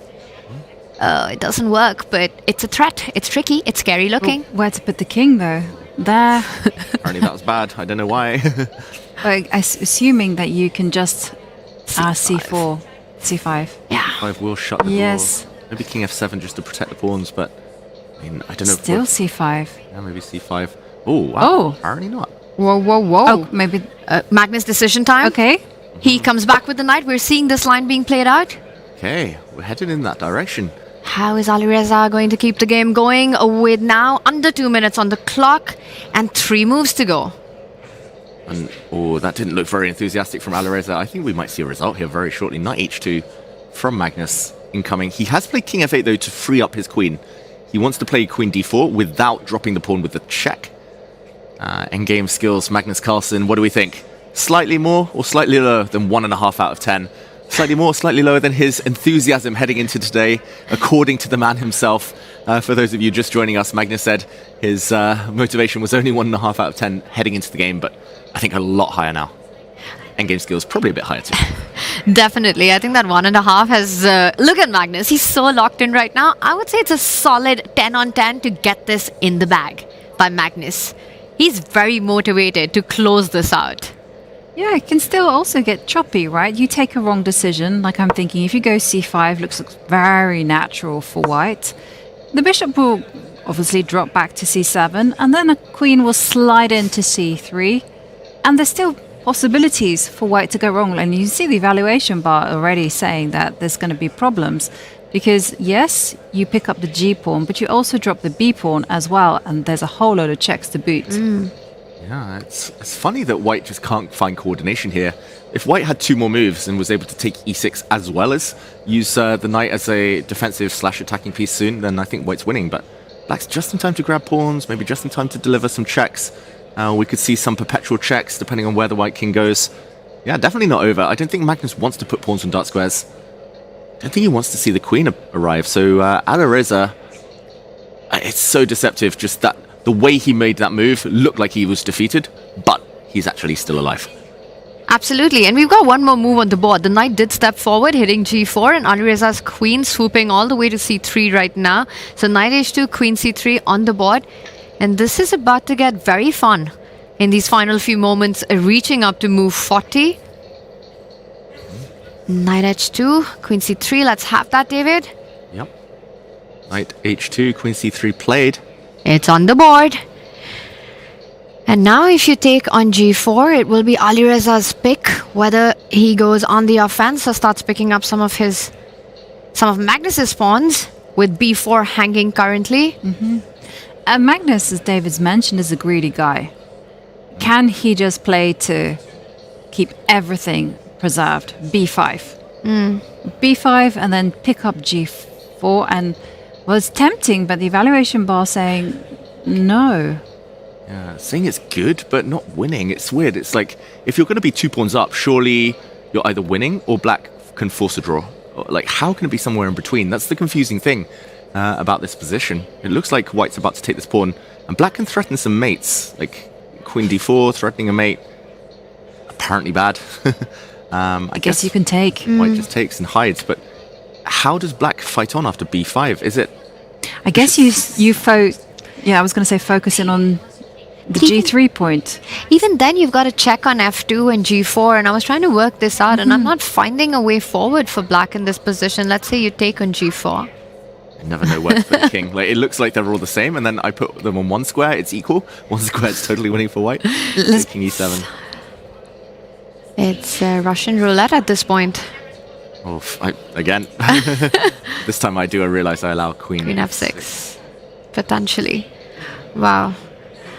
How is black holding this? Also, Alireza needs to survive by not making a huge blunder in the next 2 moves. He's got about a minute for each of those 2 moves in an extremely tricky position, with the white knight about to join the party. Just to show how difficult it is, in this position apparently there's only one move to keep the balance for Alireza, and it's bishop d6, which I would be looking at all the queen moves. I mean, I understand he's coming to c5 once you show it, maybe, but no. That's how difficult it's going to be with 1 minute on the clock. Alireza's going to have to find some quiet moves, 2 pawns down, to fight on. It's going to be tough. I think Magnus does play b5. He's going to be drawing on everything that he has in order to stay in this game. Let's just quickly go to the bird's eye view, just get an overview of what's happening on the other boards. And Magnus, David, you might as well be our very own Magnus. And Tanya, can you break it down? Okay, Wesley So against Pragnananda. Looks like Wesley So has won a pawn, but the game looks like it might be steering towards a endgame, either rooks, knights, or a bit of both, where a 2 versus 1 advantage won't be enough for Wesley So. And that is the top right board, although question mark move from Pragnananda just on the last turn. Maybe Wesley getting some chances. Vincent Keimer also getting some chances up a pawn against Gukesh. And looks like the white king is hiding. He's consolidating. Rook endgame, still drawish tendencies, drawish chances, but Gukesh, 4 minutes, struggling now. We could still see all of these games. Everyone seems to be up a pawn. Anna Musichuk up a pawn, but that one should be a draw. And the bottom left board, Divya against Zhu Wenjun, a bit crazy, but for now, Zhu Wenjun still in the ascendancy. Black's made so many inroads in that one. That's the bottom left board. By the way, moves on the Magnus Firouzja board, where Magnus did grab that g4 pawn. Firouzja did not even wait for a second before counter-grabbing Magnus's b4 pawn. Here we are, and now Magnus has a plethora of checks and queen infiltrations. Ooh, check and in somewhere. He could also just close the center. He could also jump in with his knight, threaten some forks. If Magnus could get the queens off, do we think it's winning? 3 versus 2? Oof. Yes, just because it's Magnus, I'm very inclined to believe that it would be. But I would be more tempted to keep the queen and the knight option and try to go for checkmating ideas, push the g-pawn with the assist. Yeah, I'm also in team Tanya here as well. Keep the queen and knight on the board and use that knight to really trouble the black king. And we're going to keep an eye on Vincent Keymer against Gukesh as Gukesh finds himself a pawn down and Vincent is in consolidating mode. Yeah, well, world number 1 is trying to push for his second classical win here of Norway chess. For the world champion, he's on the defense trying to survive against Vincent Keymer to force an Armageddon. He's down a pawn right now. That's the left side of our screen. But Gukesh relying on the rook activity. Ooh, Magnus in the meantime jumping in on that right board. That looks like a fantastic move. All the forks threatened. Now checkmating ideas threatened with Magnus's queen delivering a check. Alireza, his king is so open. I suddenly see the bar shooting up for Magnus Carlsen. I think this might be the clincher. I was looking at pawn to e5, but why occupy the center with a pawn when you can occupy it with a glorious Octo Knight? Just hitting all the squares and the queen and knight combo. I think we might see why it's so strong. Yeah, and the queen is threatening to deliver a check on the f-line. And the queen and knight together, they are more than capable of delivering a checkmate. Yeah, I love that. I love that he's not thinking about any endgames right now, Magnus Carlsen. He's going for the attack, for the hunt on Alireza's king.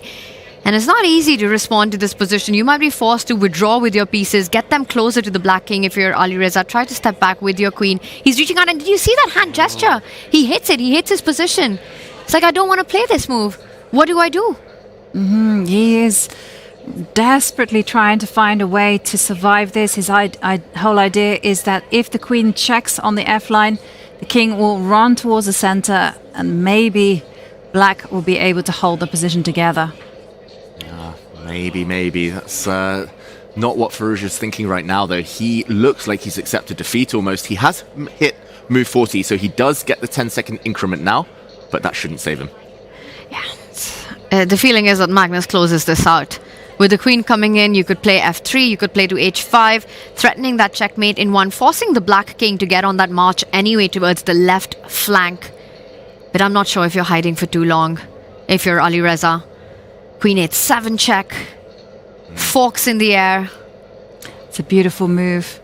Tanya, the black king is in the kill zone. Just park the queen on h5, threaten checkmate on f7, force black on the defensive even more. The only difference from giving a check on f3 and h5 is that once black's king starts running away, you have the optional check on that h7 square. Let's highlight that square just for everyone to see. And then you just are devoid of any opportunity to get your king to safety, because knight to f7 will be a fork if black's king ever lands on that d8 square. It's so important as well that if the white queen ever does leave her defensive duties, that any black check can just simply be met by the white king sidestepping. It's going to be safe on the light squares, where the black bishop now is pretty much unemployed. Earlier we saw some featured chat saying, at least there's a bishop, at least there's chances while that piece survives, but this bishop not doing too much. Magnus smelling blood, getting close now. It was Magnus Carlsen who in an interview said that in queen's pawn endgames, the white king often finds safety on that h3 square. That's where you want to hide. That's where you have the option to run up the board. And you shouldn't be afraid of playing king of the hill, even with queens on the board. And we really could see a massive shake-up in the standings. He's going for it, Ivanka. It's either a check or all the way to h5. He's reaching for the queen. Hesitates, pulls back. Okay, where is he going, Magnus? He's so good at these queen endgames. It's a mixture of calculation and just feel for where the queen belongs. It helps that he's got just the pawn advantage, the better minor piece, everything. Queen h5 played, checkmate in 1 threatened. Alireza has to run. And just the way Alireza's making his moves, you really get the feeling that in Alireza's head, this game is gone. It just looked like he's felt that for ages. Even actually when he was fine earlier, there was a shake of the head that betrayed his emotions. Magnus is great at smelling blood, sensing weakness. He hasn't sensed it from many people this week. But today, feels like Firouzja knows his number is up. Where's the killer blow, though? How does Magnus put the finishing touches on this game? I'd be very tempted to give a check on 8-7, just hoping that my opponent falls back on the d8 square. Yeah, Black King goes to a dark square. It gets forked. If it goes to the other dark square, it gets checkmated. If it gets to the other dark square, it will get mated. Queen f7, queen f4, game over. Oh, beautiful. Just to show that, while Magnus thinks queen h7, will it be played? If it does happen, queen will give a check, and at the end, the queen, black queen, will be picked up on the diagonal. So many tricks like this. Magnus is about to move. I think he will give a check with his queen. At least ask the question. You can repeat a couple of times here if you want to. At least try to trick the opponent. Firouzja will be forced to retreat with his king to the light square if that was happening. However, that only delays the inevitable. Right, and the white queen can zigzag towards the black king in that manner. Queen h7. Magnus calculating a mate in 20 currently. Maybe 21. It's a check. Gives the check. It's coming. King to e8, only move. Alireza blitzes it out. To keep the game going, you had to fall back. And now do you give a check from g8? Good tip for everyone at home. If you're facing a knight, put your pieces on opposite color complexes. King on light square, queen on dark square. They can't get forked. But yeah, here it shouldn't be enough to save him. At least surviving though. I don't see an immediate knockout. You know, the one good thing to say about black's position is that the moves are forced. So you don't really need to spend time thinking about your options of between bad and worse. So that way Alireza can just make only moves for as long as possible and just hope that Magnus loses the thread along the way. Exactly. Waiting for an opportunity. For Alireza, his fate isn't in his hands. It's all up to Magnus. And there's certain freedom in that. And especially when your moves, like you said, they're forced. Magnus calculating where to give the check. I suspect the queen will come to g8 and start checking on that diagonal. The black king will hide on e7, e8, e7, e8. While Magnus thinks, maybe we can pull up that two-board view again, just because we have updates on other boards. It does look like Vincent Keimer growing his advantage. That left board we see there against Gukesh. It's knight versus bishop on both of these two boards. The black bishop on b6 on both of them as well. But on both boards, the bishop's unemployed, hitting thin air, hitting diagonals where there's not much going on. Vincent Keimer brings his rook up. Knights are so good on f5 in general, but especially when most of the action is concentrated on one flank. Vincent Keimer, I believe, is going to win and beat the world champion, get his first classical win of the event. Elsewhere, Wesley So is a clear pawn up with decent winning chances against Prague. And yeah, that's the top right board, the blue board there. Clear pawn, 2 versus 1 on the king side. Wesley can't lose, but can he convert? That's the big question. And we could see blood on all 3 of the Norway chess boards. Wow. That's going to be quite the day if that was to happen. My prediction not looking as good in that case right now, but we'd love to see that. David Howell, a happy man currently on the desk. It is 2-0. I will remind everybody that currently tied for first place is David and I, while Jovanka trails from very, very far behind. Extremely far. It's okay. I'm winning in other areas. But winning at life.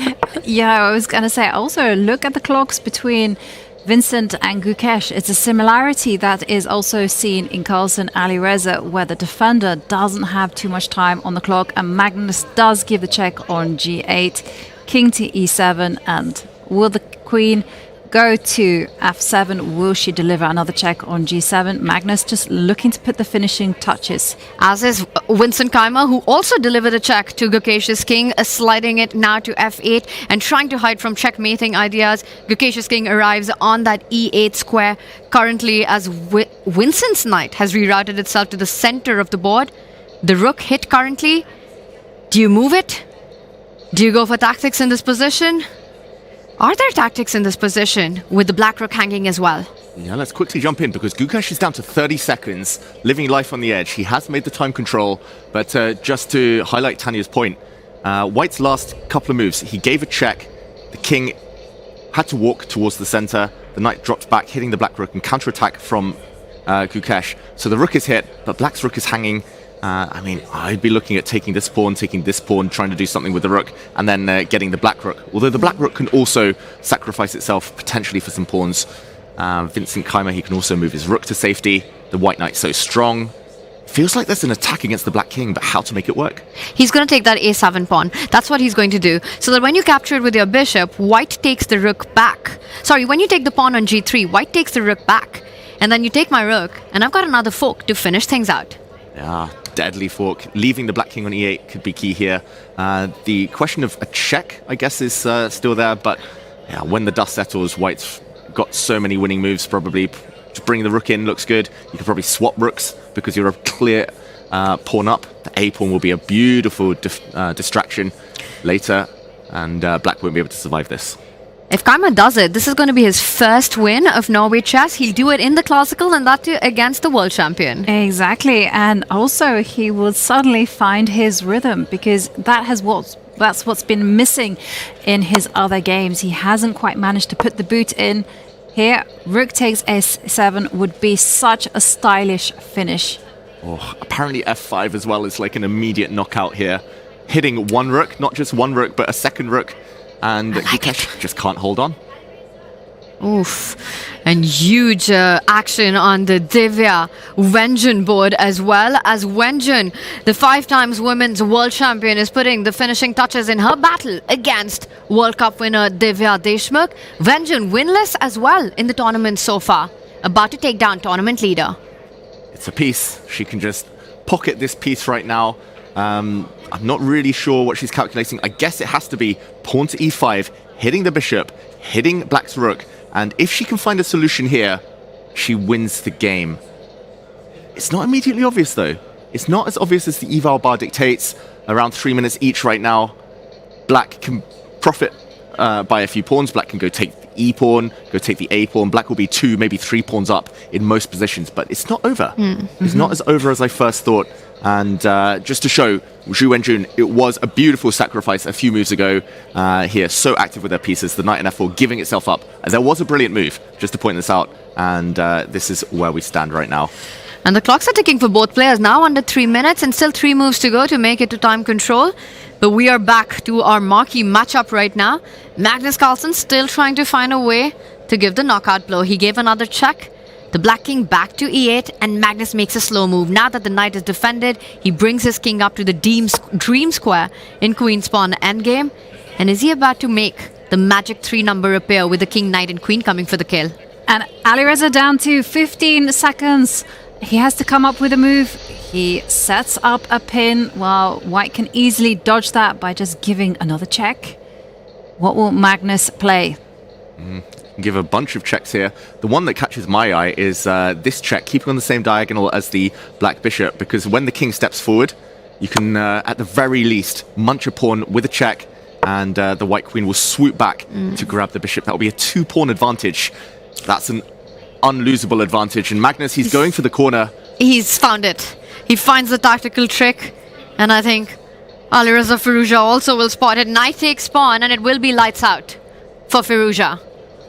Knight takes pawn. There will be no last tricks. The game might continue a bit longer, but 2 pawns is too much in a queen endgame like this. Magnus looking for other knockouts, but he's going to keep it simple. He's reaching out for it. He does it. There we go. Picks up the knight, about to pick up the bishop. Deflection. The black queen no longer defending her bishop. Magnus's queen. Somehow his queens are always centralized. Beautifully centralized, and notice how exposed the black king is. There's no way that Alireza can coordinate his pieces to avoid the white queen giving the checks. And Alireza, no time, 26 seconds, and this is mission impossible. I think he's about to resign, Alireza, in this position. What else? His queen is so far away from delivering any checks at all. The black queen is stuck stifled. The king slides across. Magnus has a passed c-pawn. The white king is super safe, hiding with a lot of protection here provided by that g-pawn. This is, yeah, in its last stages now. The final few moves, surely. The only hope for Firouzja is a perpetual check. Can he make it happen, though? As long as there's a pawn on e4, it looks like a faraway reality. The black queen, so many moves required to come towards the other side of the board. That's why. King on h3, incredibly safe in these endgames. And Firouzja's got those extra seconds on the clock, but down 2 pawns. Magnus Carlsen, will he start pushing his own? Yeah, he can calmly do it. Push the c-pawn. He can also improve the safety of his king. And Gukesh there on the left. Look at the clock. Look how it is ticking down. f5 being played by Vincent. Vincent just in complete control here. Vincent moving in for the kill. It's 4 pawns against 3 pawns. Gukesh's rook was actually almost trapped on that last go. That's the board on the left there. White's rook is moving in. White can pick up some pawns, a couple of checks. Vincent, that is the most beautiful dominant knight against a totally dormant bishop. That is going to be a fantastic win. If he can put the finishing touches on Vincent, all he needs is to get a second pawn or some kind of mating attack. So while Gukesh tries and clings on, here we go. It's going to be a double attack by Vincent Keimer on Black's bishop on the g-pawn. And 10 seconds left on the clock. Oh my gosh. And you could have an hour on the clock, and it would not help if you're Gukesh right now. He falls back with the bishop, looking for those tricks right now. Meanwhile, right side, Magnus has pushed his pawn, now eyeing the queen to infiltrate. Alireza desperately trying to get his queen in to give some checks. Okay. Well, Magnus probably going to step up with the king to h4. White's king completely safe. Whereas Vincent Keimer picked up a pawn. Oh, this is a beautiful move there from Vincent. f6, locking out the black rook. That's enough to warrant resignation. Wow. Gukesh resigns, his rook trap, 2 pawns down. Vincent Keimer suddenly staking a claim, getting his first classical win of the event. And that was an incredible finish, an absolute masterclass by the German, a grandmaster, start to finish, in control, finishing things off in style as the two players analyze. 2 players there analyzing, so let's try and listen in and see what they're saying.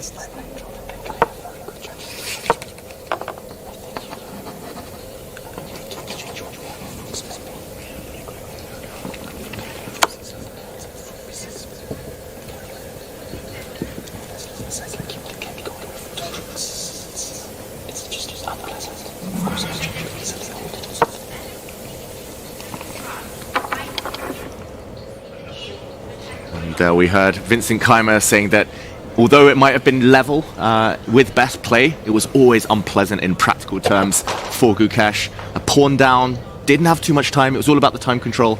Maybe Vincent saying to the world champion, you could have traded off a set of rooks, maybe that would have given you better drawing chances, but ultimately it was always Vincent who was better, and Gukesh couldn't defend long enough.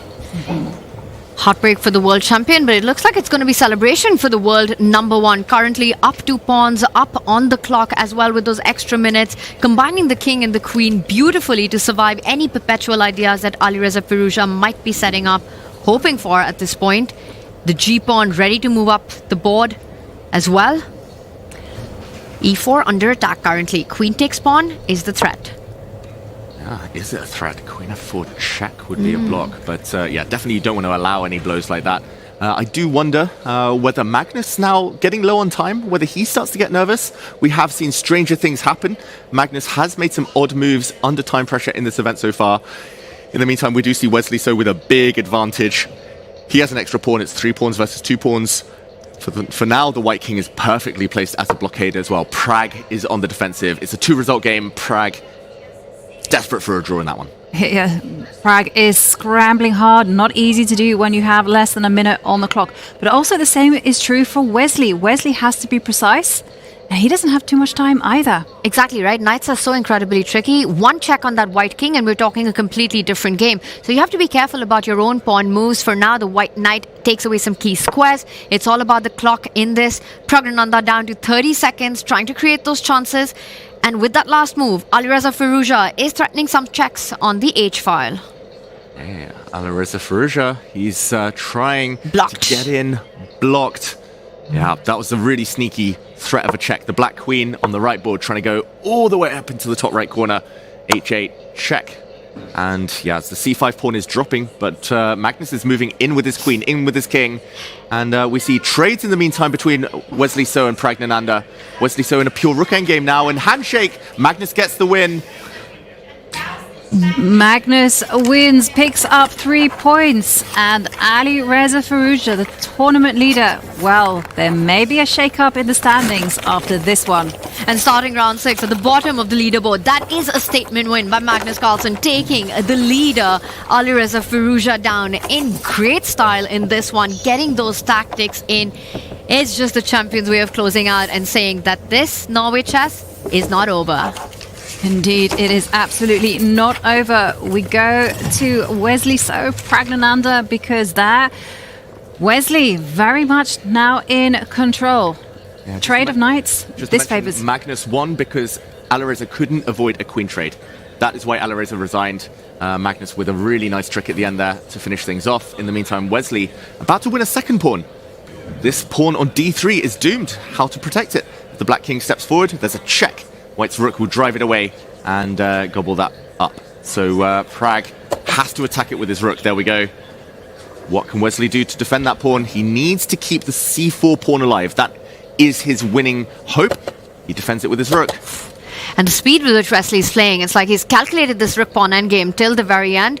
Pragnananda on the defense repeats. Wesley, how's he going to improve this position now? Does he continue marching up the board with the c pawn? But that would make it a liability. Make it even more weak. Wow, this is crazy. Apparently there's only one winning idea, but I would never think of this move. Rook to g4, hitting an empty line, just a waiting move. Apparently black is almost zugzwanged here. The idea is you want to wait for the black king to move away. He goes back. He's going to allow the position to repeat once, but he needs to keep the c4 pawn alive. But if he doesn't find that idea, Wesley, is he going to repeat from a position of strength, being up a pawn? He still has to find a way to keep the game going. Rook g4, very tough spot there. Very difficult, although Goes he in. found a different way. This is, after rook to f3 at least, another way to go for the 2 versus 0 advantage. The g and h pawns have no rivals. That is also effective. Very effective indeed, steering into an endgame where Wesley is in full control. Once Wesley has won the h7 pawn, then it's just a simple case of escorting the 2 kingside pawns 8 up the seconds board. for Prague. 8 seconds, Make a gotta move. 5, 4. Ooh, with 3 seconds on the clock, he pushes the pawn. But now, what does Wesley do? Wesley still has to find an accurate way forward here. Does he go for the h pawn? Does he go back with his rook to challenge? King and pawn endgames winning for white, up on material. He's going to bring his rook back now. And what is the difference? The black pawn's on h6 this time. Is it more of a target now, maybe, for the white rook? That's the question, as Prague about to fall back with the rook. Now he does it to the 6th rank to defend that target that you were earlier highlighting. Rook d6. Wesley needs to just pass the ball to Pragnananda, who with 14 seconds, he pushes the pawn, though. He's going for a direct line. This is a nice try there from Wesley, just forcing the rook to move off its dream square, and the pawn on h6. He's about to get flagged. 2 seconds. Gotta move. Whoa. Prag moves his rook across. Now rook to g4 is the only way to guard that pawn. There we go. Great move, Wesley So. King and pawn endgames winning for white here. And the trick is, when the black rook goes hunting for the c-pawn, you can ignore it. You can bring your rook across. You can go up. Rook c4 is one way, but rook h4, rook h5, check. Defending across the board is the other way. He first defends it. d3 pawn under fire as well right now, about to be picked up. And the d6 square under control. Pragnananda, every move difficult. 3 seconds now, 2, 1. With 1 second on the clock, he pushes the pawn. And for Wesley, it's just about picking up that pawn that's up for grabs. His hand was shaking there, though. He's double-checking things just in case he miscalculates, but 2 pawns is too many, and the black rook is too passive. And if Wesley gets this in the bag, Alireza has lost his game. Wesley takes the lead at Norway Chess with this 3-pointer. That's massive. Absolutely massive. We would have a new leader. There would be a big shake-up in the standings. Wesley just has to hold his nerve. And now the plan is simple. You push the c-pawn, or if that gets stopped, you run and assist the g-pawn. Did you see that from Prague? A tilt of the head there. He knows. Wesley grabs his queen. He grabs a white queen, ready to promote. That's a boss move. When you reach out, you pick up that queen, you know your opponent's got to be shivering. And for Prague, this very well could be his second loss in a row. He's desperately trying to hold on, desperate for that draw, saying my king is active. I'm not going to allow your king to move forward. But you've got 2 pawns. That's one too many. He gives a check first, driving the black king to take a decision. Which side are you going, Prague? Goes towards the side pawn. Another check. Don't take that pawn. Rook c4. And that's it. Wesley So takes the lead at Norway Chess. What a performance. What a game there from Wesley, holding his nerves at those critical points and just managing to squeeze out that in-game win. And we move to Divya against Ju Wenjun. And Ju Wenjun looking ready to get her first win in Classical. That king has advanced to b3. It's just a question of running with the a-pawn. And the only thing Divya can do is give up her rook for it. Yeah, the problem for white here is that the white king is so misplaced, so far back. The white pawn takes ages to run forward. I say run, it's walking slowly forward, and the black rook is going to be able to hold it and at bay long enough for the black king to get back. This is decisive, and this is a really nice winning technique from Ju Wenjun. She's going to use the black rook to block any checks. Oh, played with just a few seconds left. Now the pawn is inching closer to promotion. That was a dangerously long move to make with 2 seconds on the clock for Divya, as she now gives a check, but she's about to lose her rook to the pawn. Wenjun now is the one reaching out for her queen. She's going to queen next move. Promotion. White can give another check, but the black king can start already walking away. The black rook is going to usher that pawn forward. Promotion guaranteed. The black pawn, the white pawn, sorry, on the g-file, way too slow. Divya goes for it. She wants to shoulder the black king. Did you hear Wenjun just announce that she's putting a queen on the board? And just to announce that Zhuzhina and Muzichuk, that did end in a draw. So this is going to be the only decisive game in the women's. There we go, it was a draw, but Divya in the meantime put her hands to her face. She knows now she's going to try and block the advance of the black king, but a couple of checks here, or the black rook going behind. White is way too slow, at least a tempo or two too far back here to have any chances. I think we might see resignation any moment. The black king will continue walking over, and the white king will be driven in front of its own pawn. And handshakes, Ju Wenjun, the world champion, gets her first win in Norway Chess. And suddenly, just like that, the tournament is wide open as Divya Deshmukh falls behind. Ju Wenjun moves to 8 points. Ju Wenjun back to winning ways. You gotta love the drama at Norway Chess. This is just unbelievable stuff. I mean, the world champion struggling every single round now takes down the hottest player in form here right now, Divya Deshmukh, leading it. And look at that. We've got 4.